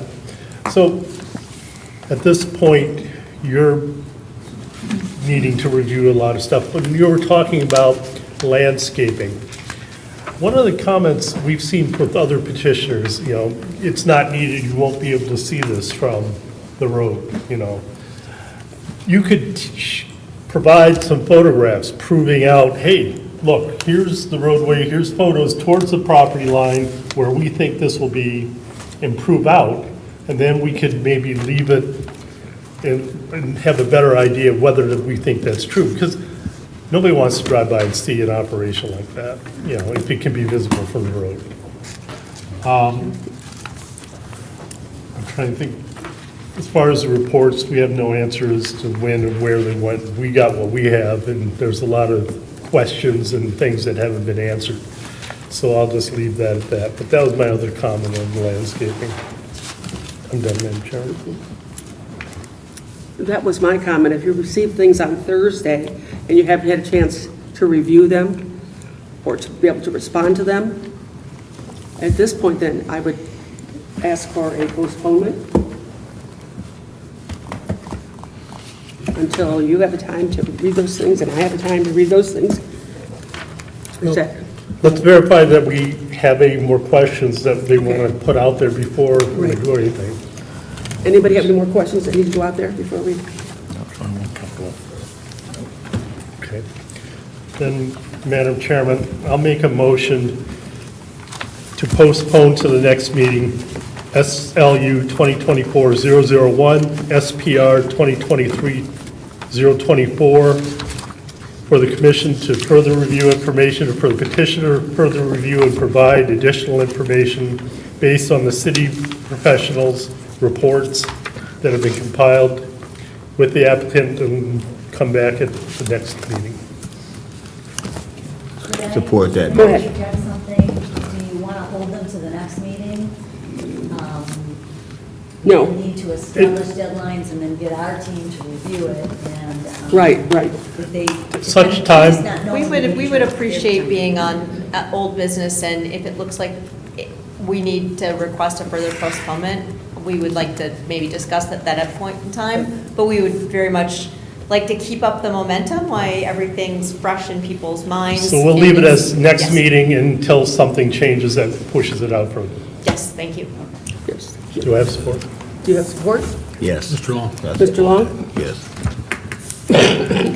I have a motion for Mr. McAnally, supported by Mr. Long, to postpone SLU 2024-001 and SPR 2023-024, Savoy Energy Oil Well, till the next meeting in September,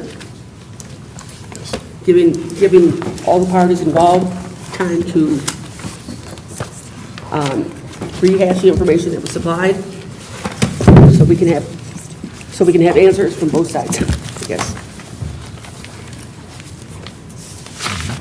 No discussion? No? Discussion? Are we sure we really want to do that? I Why is mean, basically chip at it each month, as opposed to just having a complete package. That could become a daunting task. I know that's what you further- want to do. What further? Let you know, too, you do have at least one big project next month ready for public hearing, possibly two. I'm more concerned about the time of the consultants and their time to get stuff in. Right. To be able to get it turned. If we schedule it and it becomes a requirement and they don't have time to get their reviews turned, they'll be coming to you, but you won't have reviews. Right. Yeah, Madam Chair, that's my... I mean, we'd love to get it through, believe me. With all due respect, we filed the application on January 3rd, and this is our first set of review comments. Right. Would really appreciate being able to continue with the momentum. Can you get comment, can you get them turned, can you get a revised submittal in a week or so? We're gonna be we Oh. worked over the weekend, we're Okay. diving back in, we got a lot of good information Okay. today, what we would really appreciate, since we waited 8 months to get here. Then there's no problem. It's actually on your end, we're Yeah. gonna give you a real tight deadline, like Monday, like in a week. We need a revised packet, addressing everything. We'll get it to all of our people. So if you can do that, that would be awesome. If you can also please get us the complete Carlisle report, so we have. It's just their you know what it checklist. is? It's basically the ordinance with highlights. I think, yeah, it's better easy. than reading their I'll minds. I'll email it to you tonight. Okay. So good, yeah, if they can commit to that turnaround time, are you guys good with that? Turning? Okay, so we're not revising the motion, it still stands for next Yeah, meeting? go next month, that's great. Okay. Thank you. Any other discussion? Okay, roll call vote. Mr. McAnally? Yes. Mr. Long? Mr. Long. Mr. Long? Yes. Mr. Frederick? Yes. Mr. Boade? Yes. Mr. Gladfeldy? Yes. Ms. Roscoe? Yes. Ms. Tellen Jameson? No. Chair votes yes. Postpone till next month. Thank you.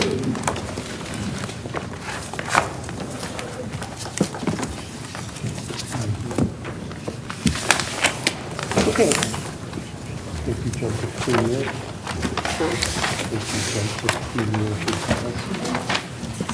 We did, I was just, what about the zoning ordinance? We moved it down. Oh, we moved that down, okay. That's right. So we do jump to SPR 2024007, Premier Hospitality, Romulus Hotel. The next one, right? Yeah.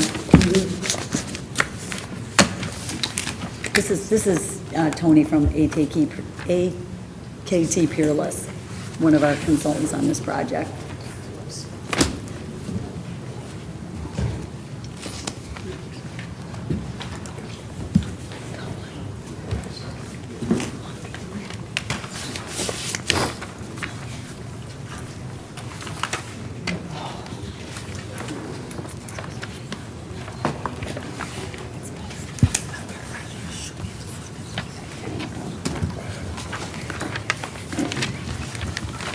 Good evening. Are you ready? I'm ready. Can you hear me okay?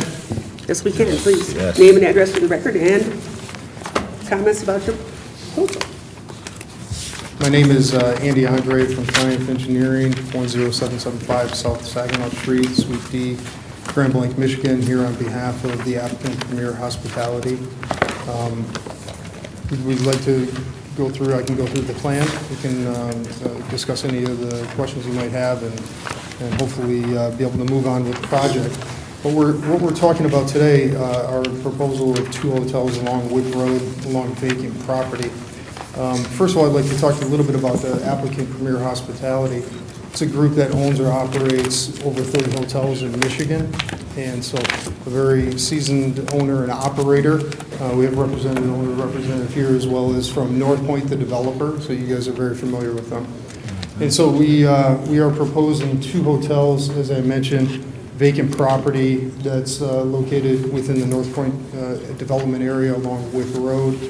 Sheetz gas station is quite a bit to the west, but again, vacant. We do have the county drain that runs a little bit north of the property. You can see it there. What we're proposing are 2 hotels. One is a Residence Inn by Marriott, 127 rooms. The other hotel is what's called a Live Smart Suites. That's by Hilton. So 2 of the major brands are being represented with this project. We do have a submission that's been made also to FAA, just so it's in process. It takes a little bit of time, but we have submitted that. As part of the project, we do have an access drive that we've been working with North Point. So if you see that north-south connector road off to the east of the hotels, that'll be the access point in and out. That'll provide the circulation both for the guests and for emergency services as well.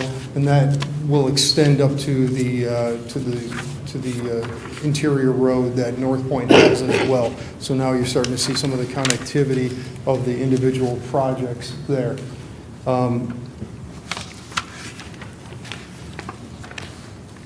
Keep going on this. One of the things that we took a lot of time in developing was making sure that we have all of our utilities. Worked with OHM as well as the fire department on the water main, the circulation, with the making sure that we have fire coverage. Spent a lot of time on that.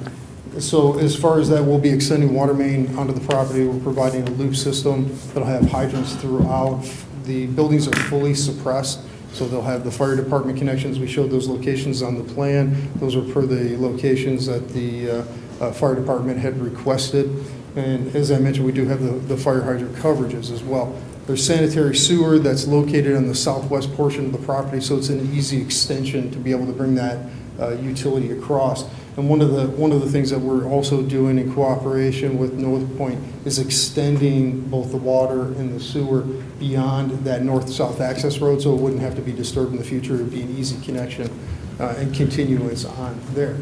And then as far as the stormwater management is concerned, we are doing an on-site collection and storage, large underground pipes, probably fairly similar to what you guys have seen within the city, and then we'll discharge that at a restricted rate out to the county drain. We'll be seeking permits with Wayne County, DPS for the storm management, for the soil erosion, as well as the driveway access.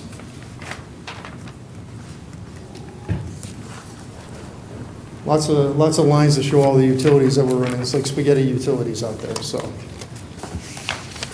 one of the things I think is developing this property and with this applicant in particular is we spend a lot of time on the landscaping, because it's not just about the conditions of the buildings, how they look. It's also about the guest arrival and experience as they arrive onto the property. I think one of the benefits of this property in particular is if you have an opportunity to drive down through there, North Point had started some of the landscaping along the road. They have the berm that's already built, and they have some of the landscaping that's located along the frontage.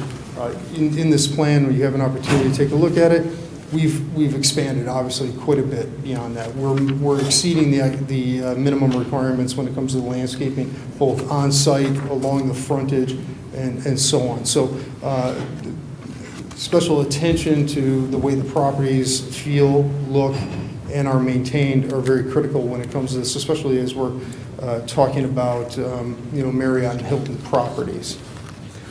I'm going to skip ahead a little bit. You can see these are kind of the floor plans of what these look like. There are pools as part of the Residence Inn. As I mentioned, it is an extended stay, which is both the Residence Inn and the Live Smart. Typically, stays are 3 to 5 days. That's pretty common within the industry standard, and that's pretty common within some of the other hotels within the portfolio that the applicant has. Look at the renderings of the building. Durable materials that are throughout. I think we have some color renderings. I'll skip right to those.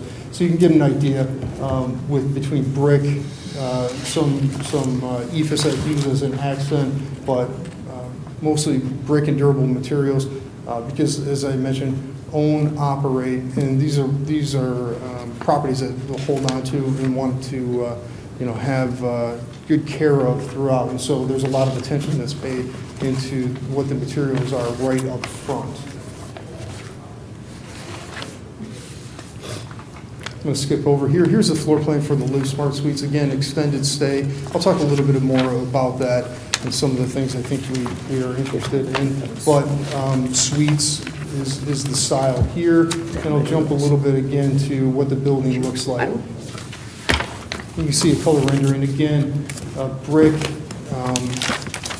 the hardy type siding, which is a great material, the fiber cement product, but incorporation of a lot of brick and durable materials is critical, I think, for the long-term condition of the property. May I ask a question, Madam Chairman? Go ahead. To the petitioner? Absolutely. The extended stay, I believe. You jumped ahead. You already got me. So absolutely. Yeah. Well, I just noticed that there are a lot of amenities in one of the hotels, like a restaurant and bar, and you don't have much of anything in the other. A pool are they shared assets between the two buildings? Yeah, that's a very good question. So what we typically see is when you have dual hotels on a property, you have different offerings, right? Some people may want the amenities that go along with the residents, and some people may not. And so having a dual offering as part of having the hotels on the same property really allows the guests to choose what experience that they want to have.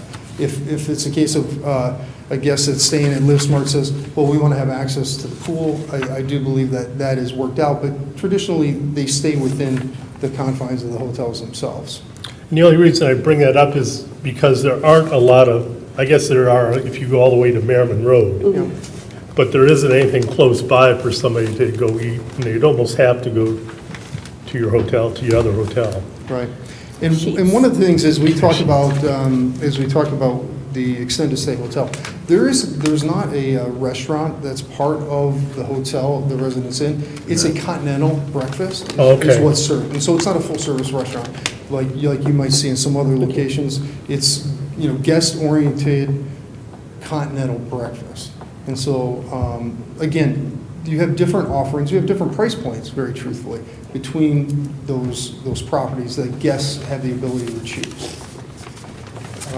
One of the things that we talk about, and Carol and I had an opportunity to discuss, is when we talk about hotels, and hotels in general, and especially when you come to extended stay, because when you look at them, they are kind of like mini living units, right?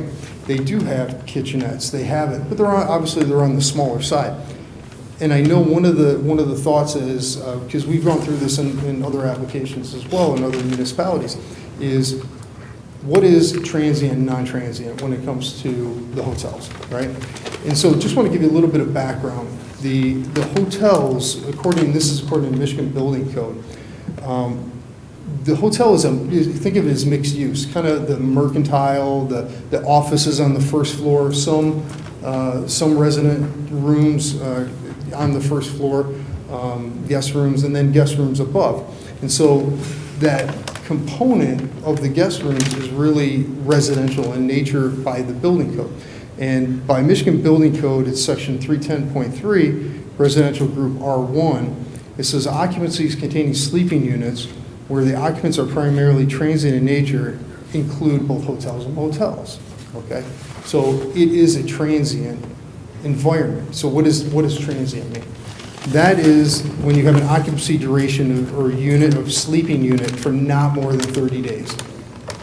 That is the condition here, not more than 30 days. So I know it was something that was brought up during the reviews. It was something that Carol and I have discussed. So right off the bat, under Michigan Building Code, we're restricted to that. So that's something that's enforceable by the city through your code enforcement right from the beginning. So whether it's something that we want to continue to talk about, or if it's something that you want to discuss as a condition, we're fine by that because we're already bound to it. And so there's nothing there that we feel would be challenging from our operational standpoint. A couple of the items I'm going to run through, like to discuss, and then I'd be happy to answer any questions. We did receive review comments from both Carlisle Workman and OHM. In the Carlisle Workman information, they asked for the use statement regarding the transient. We're fine with that in order to incorporate that. One of the other items that was brought up quite a bit was loading areas. So I want to talk a little bit about loading areas when it comes to the hotels. Our deliveries, our typical food deliveries, as I mentioned, are breakfast only, continental breakfast. Those deliveries come once a week, all right? Once a week, and the typical truck, it's a Cisco truck, not the semi, it's the smaller box style truck. Because we're not talking about large food service, it's very, everything's almost prepackaged when it comes to that. And so we talk about a vehicle once a week coming in, box style, not a semi, and they typically are less than 30 minutes is what it is. Guest checkout time is at 11 o'clock. Deliveries are scheduled after 12. So we have this operational efficiency where we're not crossing a lot of guest traffic with delivery traffic. Again, that comes once a week. Then the other thing that does come as a delivery are linens, new towels, new linens that go along with the bed sheets and such. That delivery occurs once every 2 weeks. And typically that's only takes about 10 minutes. That's done by a truck that, you think about the size of a U-Haul truck, a small U-Haul truck. That comes in 10 minutes, they drop off, they take the product from inside, and then they leave. And so we don't have this large structured delivery that requires a lot of space for us to do it. And then again, we built in the operational efficiencies to minimize any of the cross traffic between the guests and the deliveries. What we're seeing again in the 30-plus hotels that we have is we're continuing to see the not having dedicated loading and unloading spaces. And the reason why is they rarely get used. They take up space. You're paving more area. They're not really needed. We have projects that are going on in Novi. Novi has just said, we don't need them anymore. We see that they don't really serve a purpose at moving on when it comes to the hotel uses. And so we feel that with all that information that we're providing to you, we really don't need a loading space, especially with it being dedicated, that just takes up additional room. So we'd ask that as we move forward, we can consider waiving that requirement. Another item that came up during Carlisle Waterman was the landscaping. As I mentioned, there's some existing landscaping that's all along the berm there. We need to do a little bit more into cataloging the landscaping that's there and then integrating in the proposed landscaping. But again, we're going to have more than what was required by ordinance, so we can certainly do that as part of a resubmission. And then dumpster enclosure, we have that shown, we provided the details, and typically what we do is we match the building, the materials of the building. Well, we have two buildings, and so I think it was brought up pretty well as pick a building, make sure it matches. And I think the recommendation was it's closer to the Live Smart, so let's follow that color scheme. Fine, that's no problem, we can certainly incorporate that. And then another comment came about the signs. We have a sign company that's engaged right now. It's still going to be several weeks before we actually get the early renderings that come along with it. However, as part of the site plan, actually on this sheet, we indicated the location of where that development site would be and then the maximum size, and that would meet the ordinance. And then also notation that, of course, it's under a separate permit, and we would be submitting for that. When it came to the OHM review, there was a couple items. The fire lane was brought up, and we worked pretty extensively at being able to delineate the fire lanes and that. And so we have fire lanes per what the fire department asked. We have frontage, along the sides, and along the rear. One of the things that we need to do is we need to adjust the circulation that we show, and I know it might be a little bit difficult to see on the plan, but we kind of show the circulation of where that fire truck is coming around. We need to adjust the location to show another route as well. Not a big issue, and we can certainly accommodate that. Another OHM review was about, I think, a little bit more detail when it comes to that access road. We need to hatch it a little bit differently. It doesn't differentiate itself that well. So just some drafting items that we can pick up. Identifying some of we do have a walkway that we've extended. There is a pathway that's along Wick Road right now. And so what we can do is we're planning on expanding a walkway that would head north-south along that access road. And so I think there's a little bit more detail that they're looking for as to making sure that concrete's reinforced and such. So a lot of small things that certainly we can accommodate. And again, the loading was brought up. And then one final item, I think it was the site lighting. So we have a site lighting and photometric plan. There's some adjustments that need to be made. That's fine. We can certainly do that. I think we were working with some constraints of where the utilities were. We're working outside of that, but those are all manageable. So any of the comments that we saw as part of the review, we feel that we can certainly, they're very manageable, and that we can incorporate those and get those as a resubmission, work with Carol administratively and also the consultants to address those items. So, thank you very much, appreciate it, and if there's any questions, I'd be happy to answer those. Thank you. Any other questions? Edna first. Did you have a question? No, Edna, right. You're first, Edna, go ahead. Question, the renderings of the two buildings, they look drastically different in color. Is there a reason for that? There's usually, that's a very good question. So, as I mentioned, the Residence Inn is a Marriott product, and then you have the LiveSmart is a Hilton product. And so they're different companies. They have different design standards that each one of them follow. Part of the reason too is you don't want to have the same looking building. You lose some of the brand identity. And so being able to differentiate the buildings and then by changing the materials is critical in maintaining that brand identity. Any way to see those like side by side? Because, I mean, one thing is to have them different, but another thing is drastically different because one has wood and one has black brick. Is that correct? Yep. So between brown, it's a brick and brown, so it's a dark palette. There's some of the lighter brick as well that's proposed. So I think the differentiation is really going towards that, making sure that these hotels have their own identity. So that light brick, is that like a light beige? Which one? The light is on the very end. On the very end? Is that like a beige type of color? Yeah, I think it's more of it's an earth tone for sure. So you flip back to the other, the black, the other building? Can you flip back to that? Yeah, and remember, the buildings, while we look at them on a plan, they're not side by side. They are separated. There's going to be quite a bit of landscaping in between them. We have a drive that goes in between. So while they're not, if we took a picture and we put it side by side, it might look different than actuality of how they are on the site. What type of landscaping will be in between the two? What type of landscaping? We have a variety of landscaping that we provided on the landscaping plan. One of the critical things that we have is, so we have tree plantings, we have deciduous trees, we have flowering trees as well. We have a number of different shrubs. One of the things that I think is important that is being kind of legislated through the city is making sure that the mix is appropriate.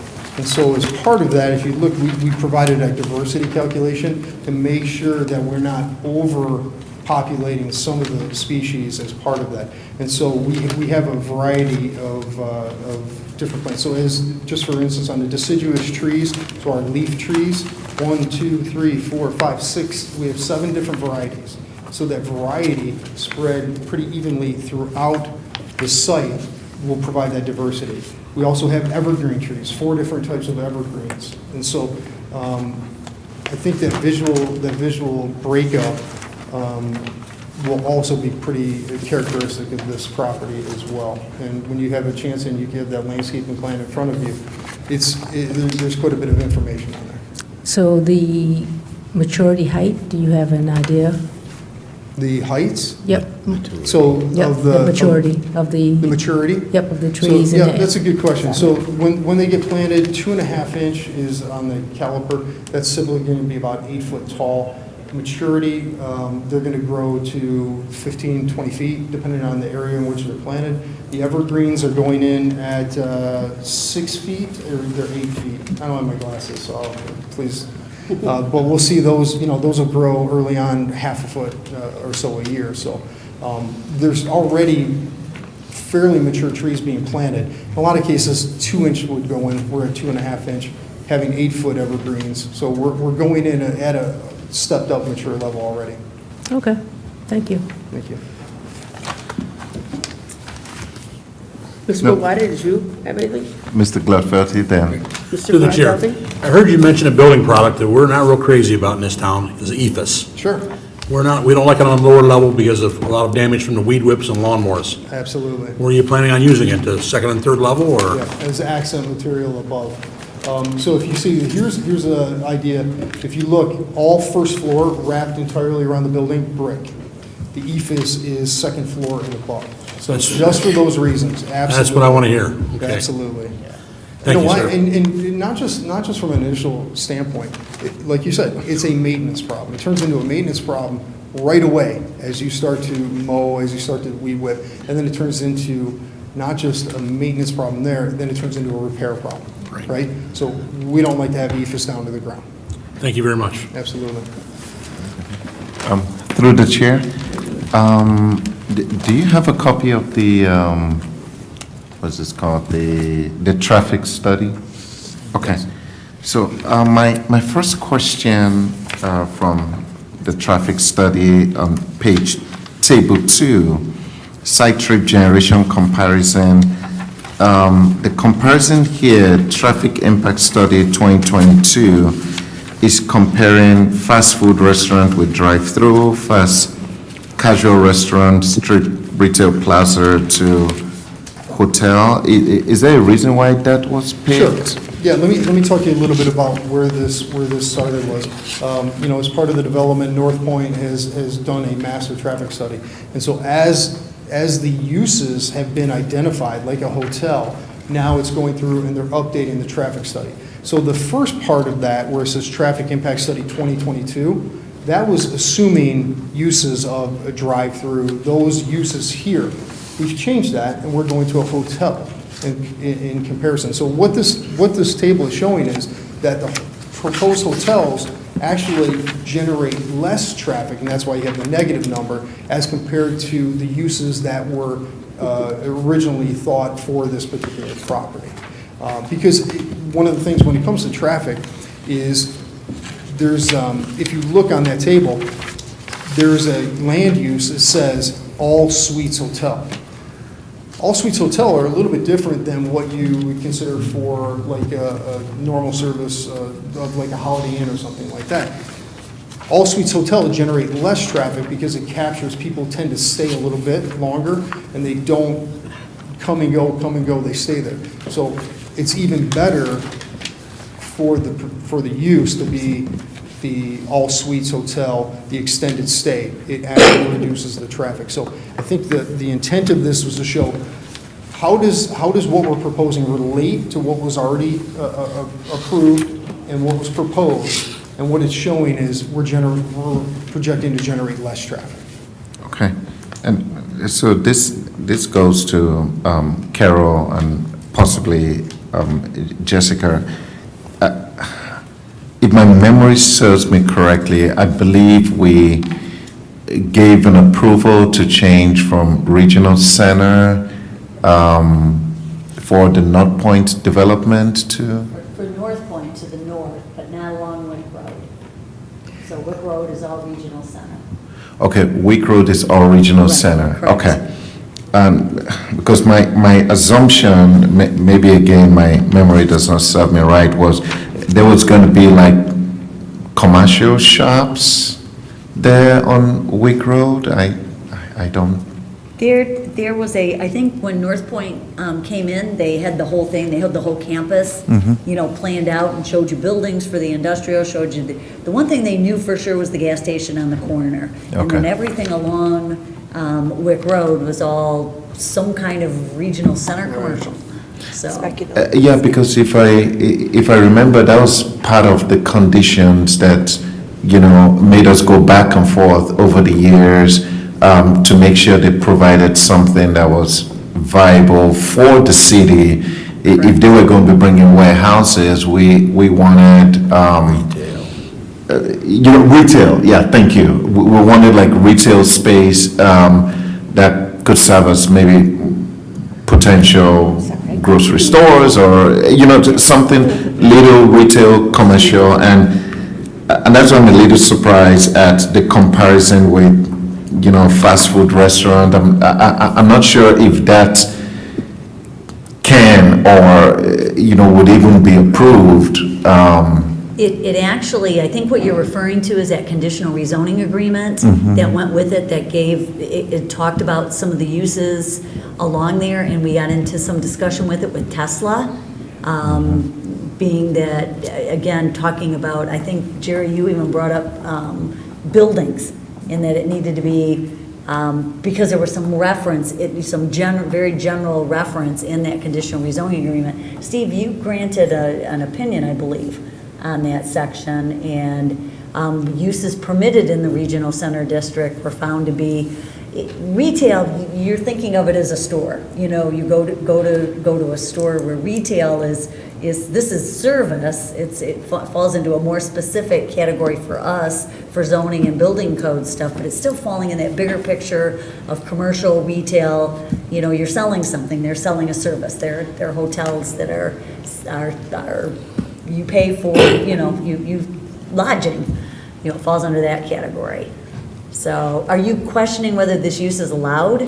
No, I'm just trying to understand why they would pick a fast food restaurant, for a traffic impact study.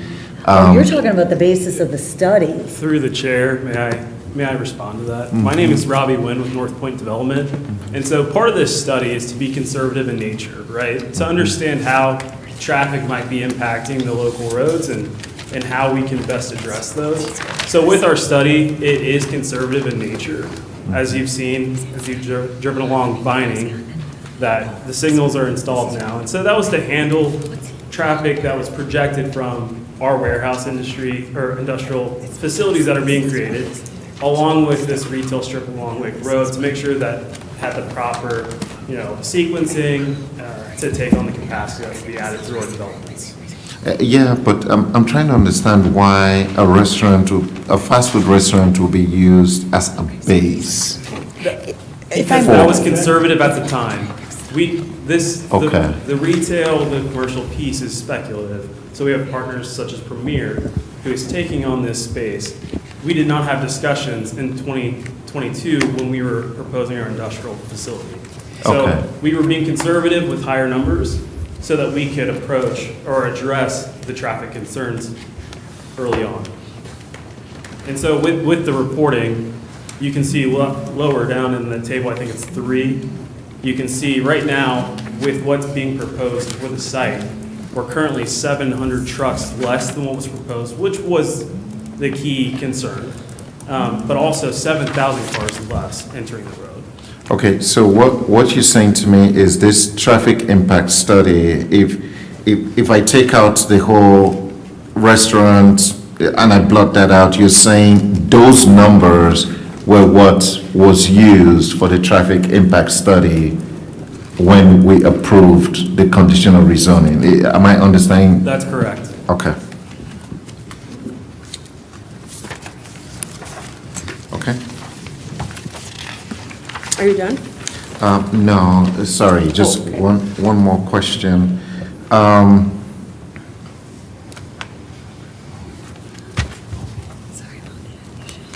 Okay, so on, I don't know what page this is, but it says site trip generation 2022 TIS passenger vehicles. Okay.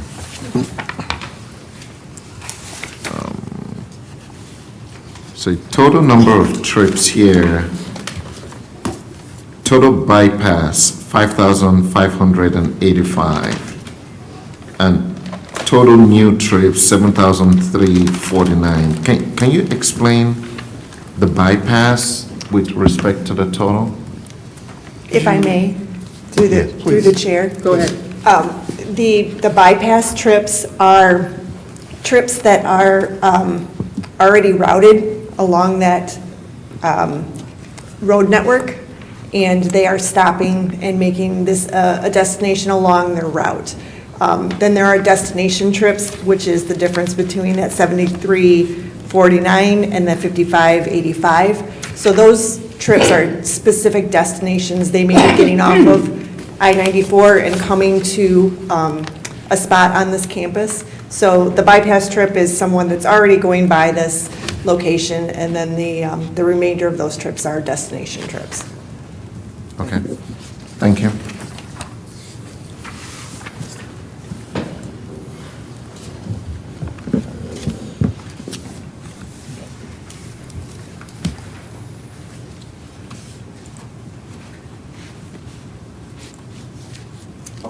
Are you done? Yes. Yes, sorry about that. Sure. Go ahead. Question to the chair, to the petitioner. Did you get the fire chief's report? Yes, sure did. You see everything he's got X? Yep, so, yeah, I'd be happy to, let's go through that, because I want to make sure these things are being covered, because we spend a lot of time working with them.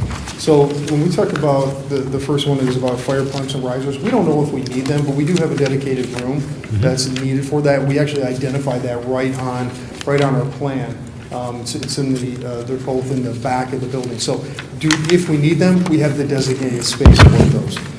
The electrical transformers we've identified on here, they're going to be closer to our electrical room, and we do not have, the fire department connections are actually on the front of the building, the transformers are on the back, so no issues with that. The electrical room shall not be located within the fire pump. Those are actually separate, so we have separate mechanical and we have separate electrical in both buildings. The hydrant is one of the things that I think was mentioned here. And I think we need a little bit of clarification on here, but relocate the southeast hydrant, which is actually in proximity to, I know, again, it's a little bit difficult to see, it's in one of the landscape islands. I think we just need to provide a little bit of clarification. I think Fire Chief was measuring to the wrong spot, not to the building, but to a concrete area. So we'll be able to provide that clarification to that. So no issues with that. We have no parking signs that are fire lane signs designated all throughout along our fire lane, and we have that signage designation on this plan. And then the landscaping, we did take consideration when we did it. We show our easements on our landscape plan, and we don't have any plantings within or near those easements as well. Then the building-related items, we actually notated a lot of that information on here, so as we can memorialize some of the comments when it comes to the building. So when we work with our architect on the next phase of it, they're captured in this document right here. So all of those things we feel very comfortable on. Thank you very much. The reason I brought it up was, the five out, in the summary here, when we make our motion, all it mentioned was the hydrant, and there were 7 total concerns, but you just covered them very well, thank you. Jerry, they get picked up in number 5. All the other comments, if we were to list, every single one of these, and you, I'm glad you pointed out, because there were several comments here that we figured that they were solvable, so. The one thing, the loading. Sure. You can do one of two things. You can go to the Board of Appeals and seek a variance, or what we see a lot of times in uses like this, you just kind of dash a line in, and that's kind of where the area is going to be when it does come, and then do a little spiel about what you just said in terms of number of times a week and all of that. Yeah. You can get, Jessica was pointing it out, and it looks like it can be done. And Scribble it out and send it to me. We have no problem. I mean, for ease of that, we can certainly identify that on the plan. We don't have an issue. I think it was just maybe a generalization of, we really don't need it. It's in the ordinance, though, so we have to address it. Yep. Madam Chair. Mr. Long? Yes, through the chair. Mr. Andre, could you give just a little bit of clarification on the branding? Is it going to be a residence in, or is it going to be an extended stay? I'm sorry, residence in or? Extended stay. So extended stay is the type of building. Yes, that's the type of hotel. Okay. So what we have is the regular hotels that you might think of, like a Holiday Inn, a Holiday Inn Express, where when you go in, it's essentially just a desk and a bed. Extended stay is a little bit more of an extension of what you would feel at home. There is a small kitchenette, there's usually a seating area, and so that's what that is. And so it's the type of stay that you experience, extending, and typically why we say extended stay is usually 3 to 5 days are what people stay within this, and so it's an extended period in which they stay. The brand itself is Residence Inn, which is Marriott, and Live Smart, which is all suites with Hilton. Okay, thank you. No, I was just seeking clarification because we do have an extended stay here. Oh, We yeah. call it yeah, that, right? Extended That's stay. what yeah. it's- the name, Yeah, yep. well, we do have an extended stay brand, that's why I was kind of confused. with Sometimes, that. sometimes we live it, and sometimes I forget, you know. Okay. No, I see it here on the paper, but I was just Yeah. referencing Thank you. the two. Thank you. That's all, Madam Chair. Okay. Any other? Mr. McEnroe? Do we have a good feeling that we can rectify the landscaping issues? I believe so. Let's see, Doug's. I would say yes, just on the nature of the whole North Point complex and the landscaping, everything that's been done over there, everything seems. And in the past, we leave it up administratively. If you drive by and you can suddenly see stuff you shouldn't, you always have the ability to add in. Absolutely. Okay. Anybody else Yeah, I have think any it's just a comments? plan. It's just a, all he's asking for is, it's on the plan just to designate the existing versus the proposed.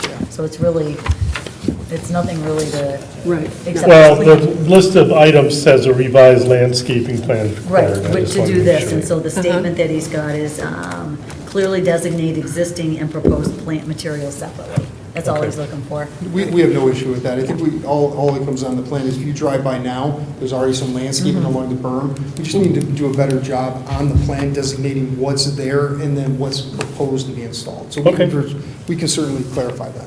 No issues. And if there are no other comments, Any other comments, anybody? make a Any motion questions? Go ahead. to approve site plan SPR 2024-007, Premier Hospitality, Romulus Hotel, subject to the 5 items listed on page 2 of the summary report. Second.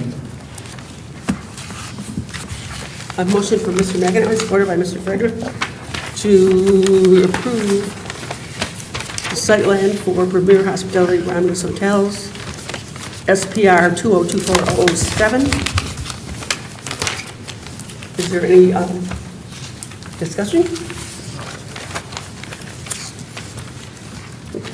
Okay, roll call vote. Excuse me. Oh, I got caught up. Mr. McAnally? Yes. Mr. Frederick? Yes. Mr. Boade? No. Mr. Gladfeldy? Yes. Mr. Long? Yes. Ms. Roscoe? Yes. Ms. Jamison? Yes. That's everybody, right? Chair votes yes. Site plan's approved. Thank you for your time, appreciate it. Thank you. Have a good night. Congratulations.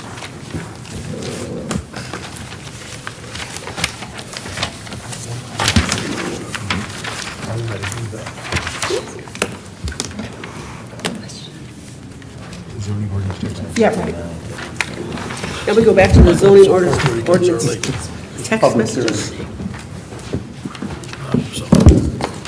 It's a public hearing? We put it under new business. Well, we moved it, I guess, if there's somebody here to speak on it, we can. Yeah. We actually moved under new business, right?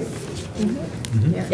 Is it still a public hearing? This is still, you got to hold a public hearing on it, yep, so. Okay. You want me to do that right now? Yep. Before the sun comes up. Sun comes up, okay.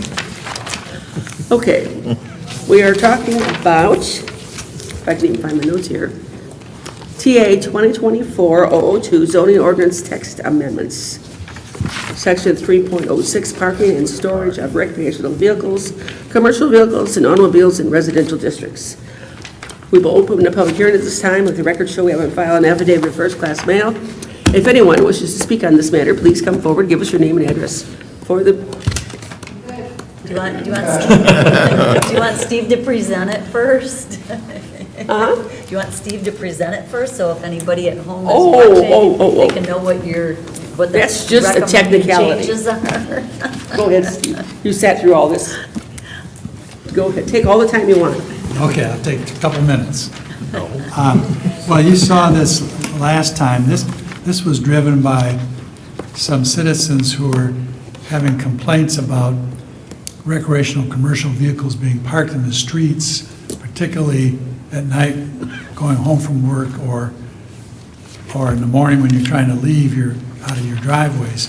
So the intent of this was to try to limit the time that they could be in the streets. And then also, we tried to also clarify some of the terminology that we had in here of different types of vehicles when we already had a definition of recreational vehicle. But we'd say recreational, and we'd say all kinds of other things. Now, I did add in here converted buses too, because that wasn't in our definition. I think probably back when the ordinance was done, nobody was converting buses. But this day and age, people are doing that, converting buses to make recreational type of vehicles out of them. So that's the gist of it. And I think last time there was, no one specifically said they had any change, but there was some questions asked about a couple of things. One was from 9 p.m. at night to 5 p.m. in the morning, the right time period, or should it start earlier in the evening? Maybe even reverse that after 5 p.m. at night until 9 in the morning, you can't park those vehicles in the streets. Because that's when you're getting the morning and evening traffic going by. So maybe, When I read that, I thought it. maybe I should be flopping those numbers. Right, Yeah, yeah, it's those kinda crazy. times. Yeah. Yes. So that was the one question. Then the other one that was raised was, do we need a separate distinction for somebody who's got acreage? And I don't know that matters for the street purposes, because they might not be on any wider a street than subdivision lots. You would think they'd park off the road anyway. And they might, yes. Or you'll see some of this also talks about park it in your front yard too, which I would think even if you had acreage, you shouldn't park it in your front yard. You've got plenty of space behind the home to park it most likely. So those are the only comments I heard last time about this. So unless anybody else has any further comments of changes they think should be in there, this would be eventually going to the city council again for approval to text amendments to the zoning ordinance. It just so happens that all this parking stuff is in our zoning ordinance. Some communities actually have a separate ordinance about parking, and it's not part of the zoning ordinance. But in Romulus, it's all in the zoning provisions of the zoning ordinance. So does anybody have any questions or comments? Edna? I do. So for commercial vehicles, let's say someone works for Xfinity and they drive a van or a company vehicle and they park it at home, is that considered a commercial vehicle? They're going to have to put that in their driveway, yeah, at night. Okay, so, or if it's like a regular vehicle and they work for Domino's, and so it's got Domino's plastered on it with the Domino's thing sticking on the top, but they use their personal vehicle to let the company wrap it, and they park that in front. Is that considered commercial as well? And now look at the next page, look at C.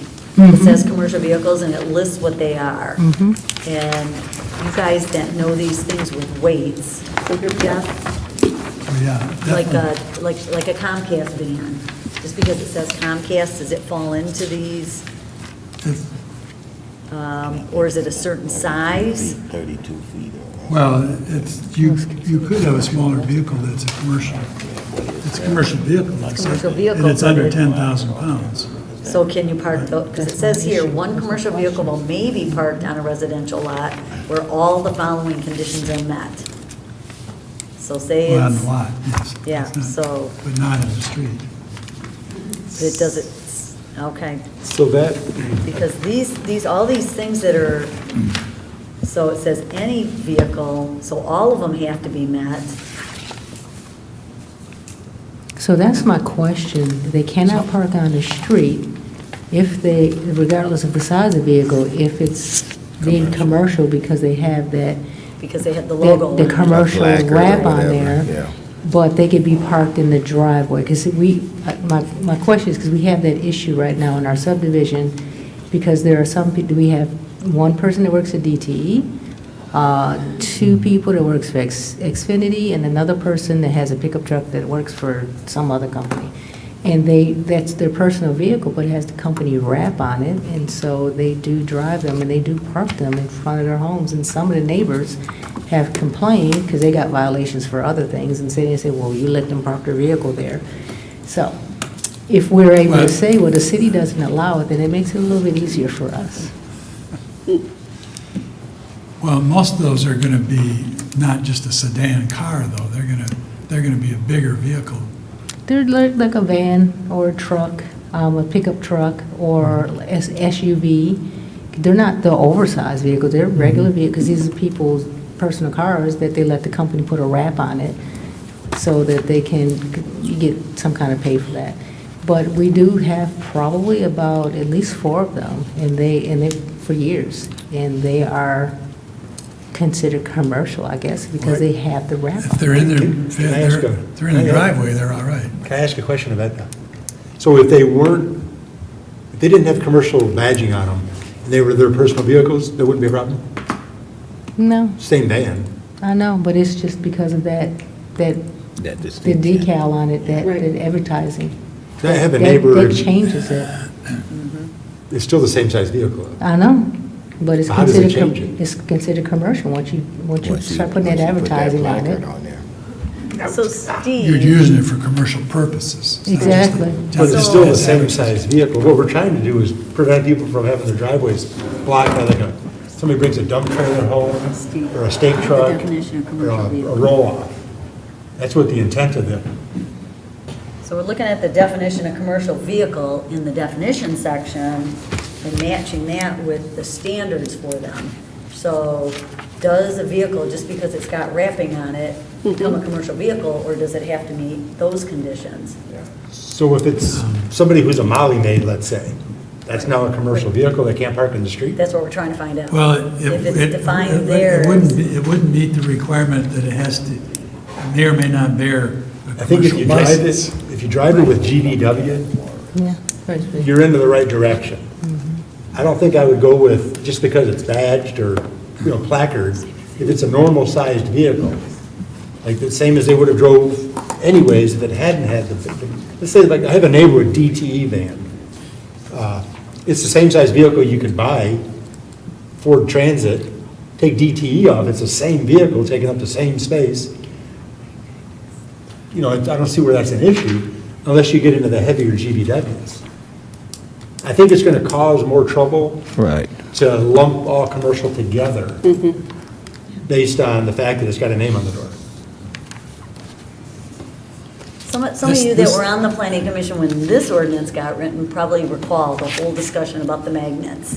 And we didn't want to there were so many people that drove normal-sized vehicles, not big, huge ones. But we're talking driven by GVW.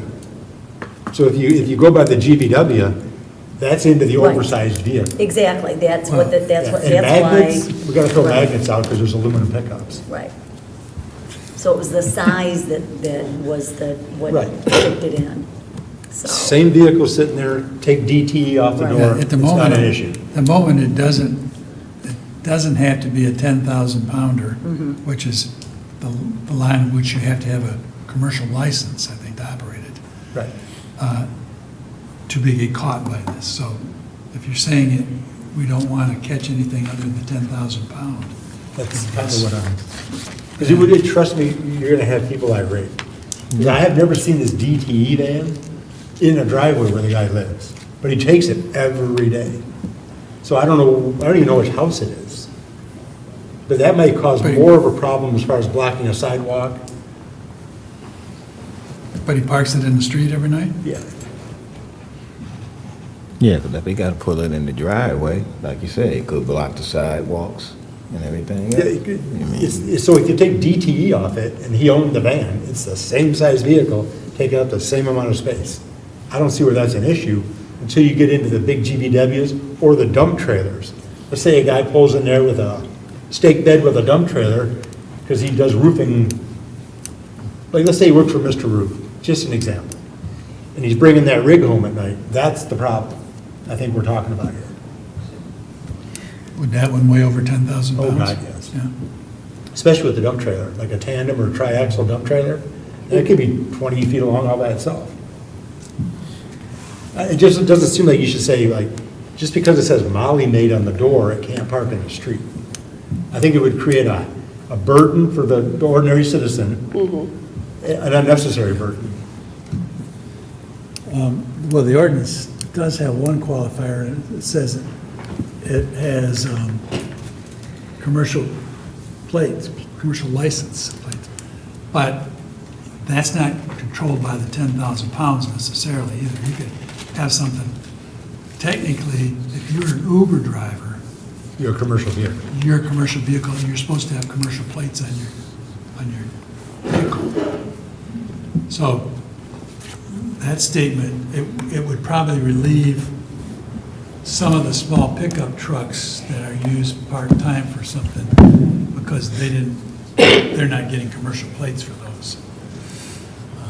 Landscapers. If you want to go to the 10,000 pound line, and say only if it's over 10,000 pounds does this apply, then that would definitely allow the smaller commercial vehicles, even ones that are smaller that might have commercial plates on them. Because if they're hauling in person, anybody, then they have to have a commercial plate. So maybe 10,000 is too high. What do you think would be a fair GVW for a normal person? 7,000. 10,000. Oh, you're 10,000? Yeah, the diesel. Oh, we've got a diesel. That's GVW's is loaded weight. Right. The only way I was using that, because that's where the commercial license, chauffeur's license kicks in. Well, I know like the city of Wayne, no pickup trucks are allowed to park on the streets at night. And people hate that. It causes trouble for the taxpayer citizen. Especially if you don't have a driveway big enough for all the cars you already have. Like I said, so it's like this DTE van, all of a sudden he's got to put it up the driveway, might create a situation it's taking up no more space than a normal van on the street. But if he sticks it up the driveway all of a sudden, now it's turned into a backing out situation, pulling in situation, and pulling back in behind him. Could create a hazard. I think some of the complaints were related to the big trucks. I mean, now when I say big, probably 1-ton trucks or something, but, so. Well, probably like stake beds, roll-offs, like towing vehicles. Through the chair. So on the second page, you have that where it says the vehicle shall not exceed a gross vehicle weight of 10,000 pounds. And then down there a little further, it talks about commercial highway vehicles or trailers, either of which has a rated capacity greater than 1 and 1.5 tons. Wouldn't that take care of stipulating the bigger vehicles and not your pickup size vehicles in your cars, in your vans, right? I just, we got to be 1.5 clear. tons is 10,000 Yeah. pounds. So, I mean, you kind of got it stipulated there that you're directing it towards the bigger vehicles. But And- I know people have been pushing the limits about what they can bring into, say, a subdivision, for instance. And I think that should, my opinion, that should address the issues. And the biggest thing is the time. They're more concerned about when they're coming home and when they're leaving, trying to get in and out of their driveways, you know, when there's more traffic. So if we change the times and leave the weights the way they are, I think that should address Yeah, I that think issue. it more so the time. And it can always be revisited. And then part of the issue we have in our subdivision is you can only park on one side of the street. That's the same as my son. And it gets problematic just for that period with regular cars. Not enough parking. Not enough. And we do get a lot of people that end up blocking the sidewalks. So people that try to walk with bikes and strollers, they can't. I don't think anybody should ever block a sidewalk.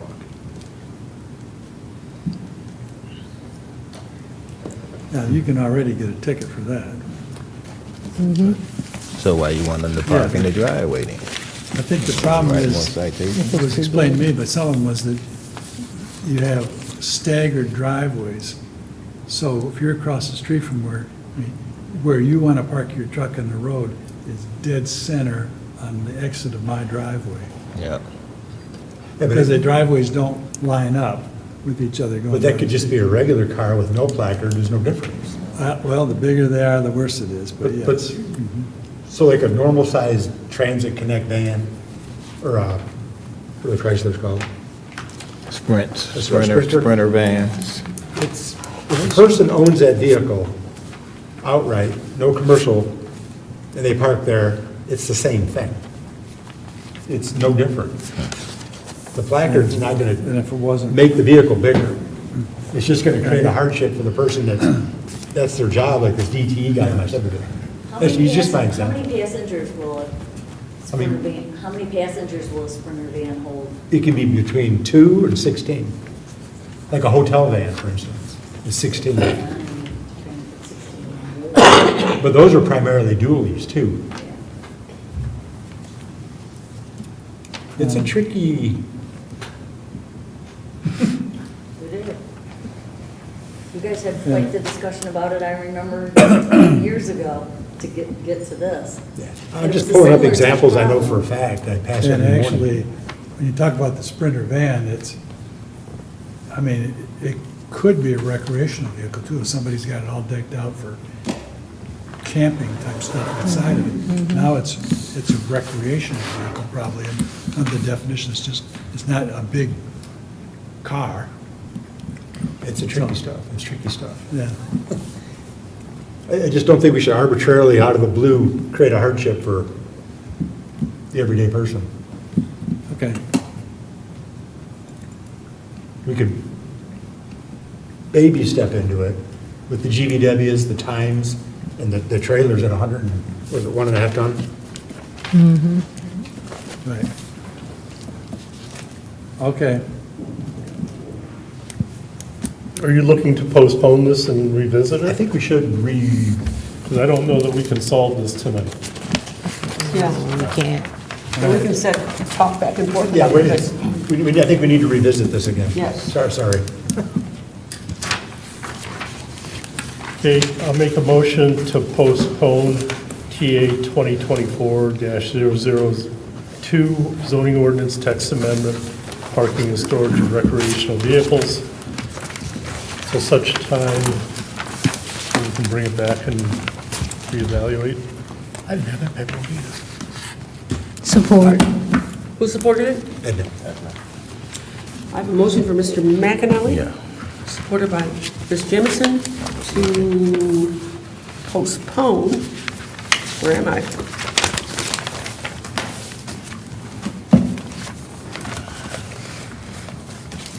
TA 2024002 until such time as we have a Clear definitions. better definition of commercial vehicles. Any discussion? Mr. McAnally? Yes? Ms. Jamison? Yes. Mr. Long? Yes. Mr. Guabade? Yes. Mr. Gladfelty? Yes. Mr. Frederick? Yes. Ms. Roscoe? Yes. Chair votes yes. It is postponed. And for any of you that save all your old planning commission stuff, it was 2015 where you would find the first time that you did this, and I don't know if I have them going back that far. Well, you know what, I'm gonna go back and look, we've got them in the drawers just to see what all our scribbles were on, because I think it was a lot of the same stuff. And then, didn't it generate over in your neighborhood? When you said Comcast, I remember something about those Comcast. I think it had to do with the height of the vans, because Yeah. newer vans are That's right. 9 feet tall. Right. And we had a height limit. Oh, that's right. Then when you got into the height of the vehicle, plus I say a ladder rack up there. Yep, I do remember you were relatively new and you were very helpful with, John. It's what I do every day. So, You have to park it in the street because you can't get it in your garage. Right. It's too big for the garage. Oh, yeah. Let's just do that. Okay, moving right along. PC cases involving advice or input from the planning commission? nope, not tonight. Not tonight, I don't, yeah, okay. Reports on interest designation, Ms. Roscoe? I'll just throw out a couple. September's coming real soon. And just to remind everybody, and I will make sure I get the dates correct here real quick.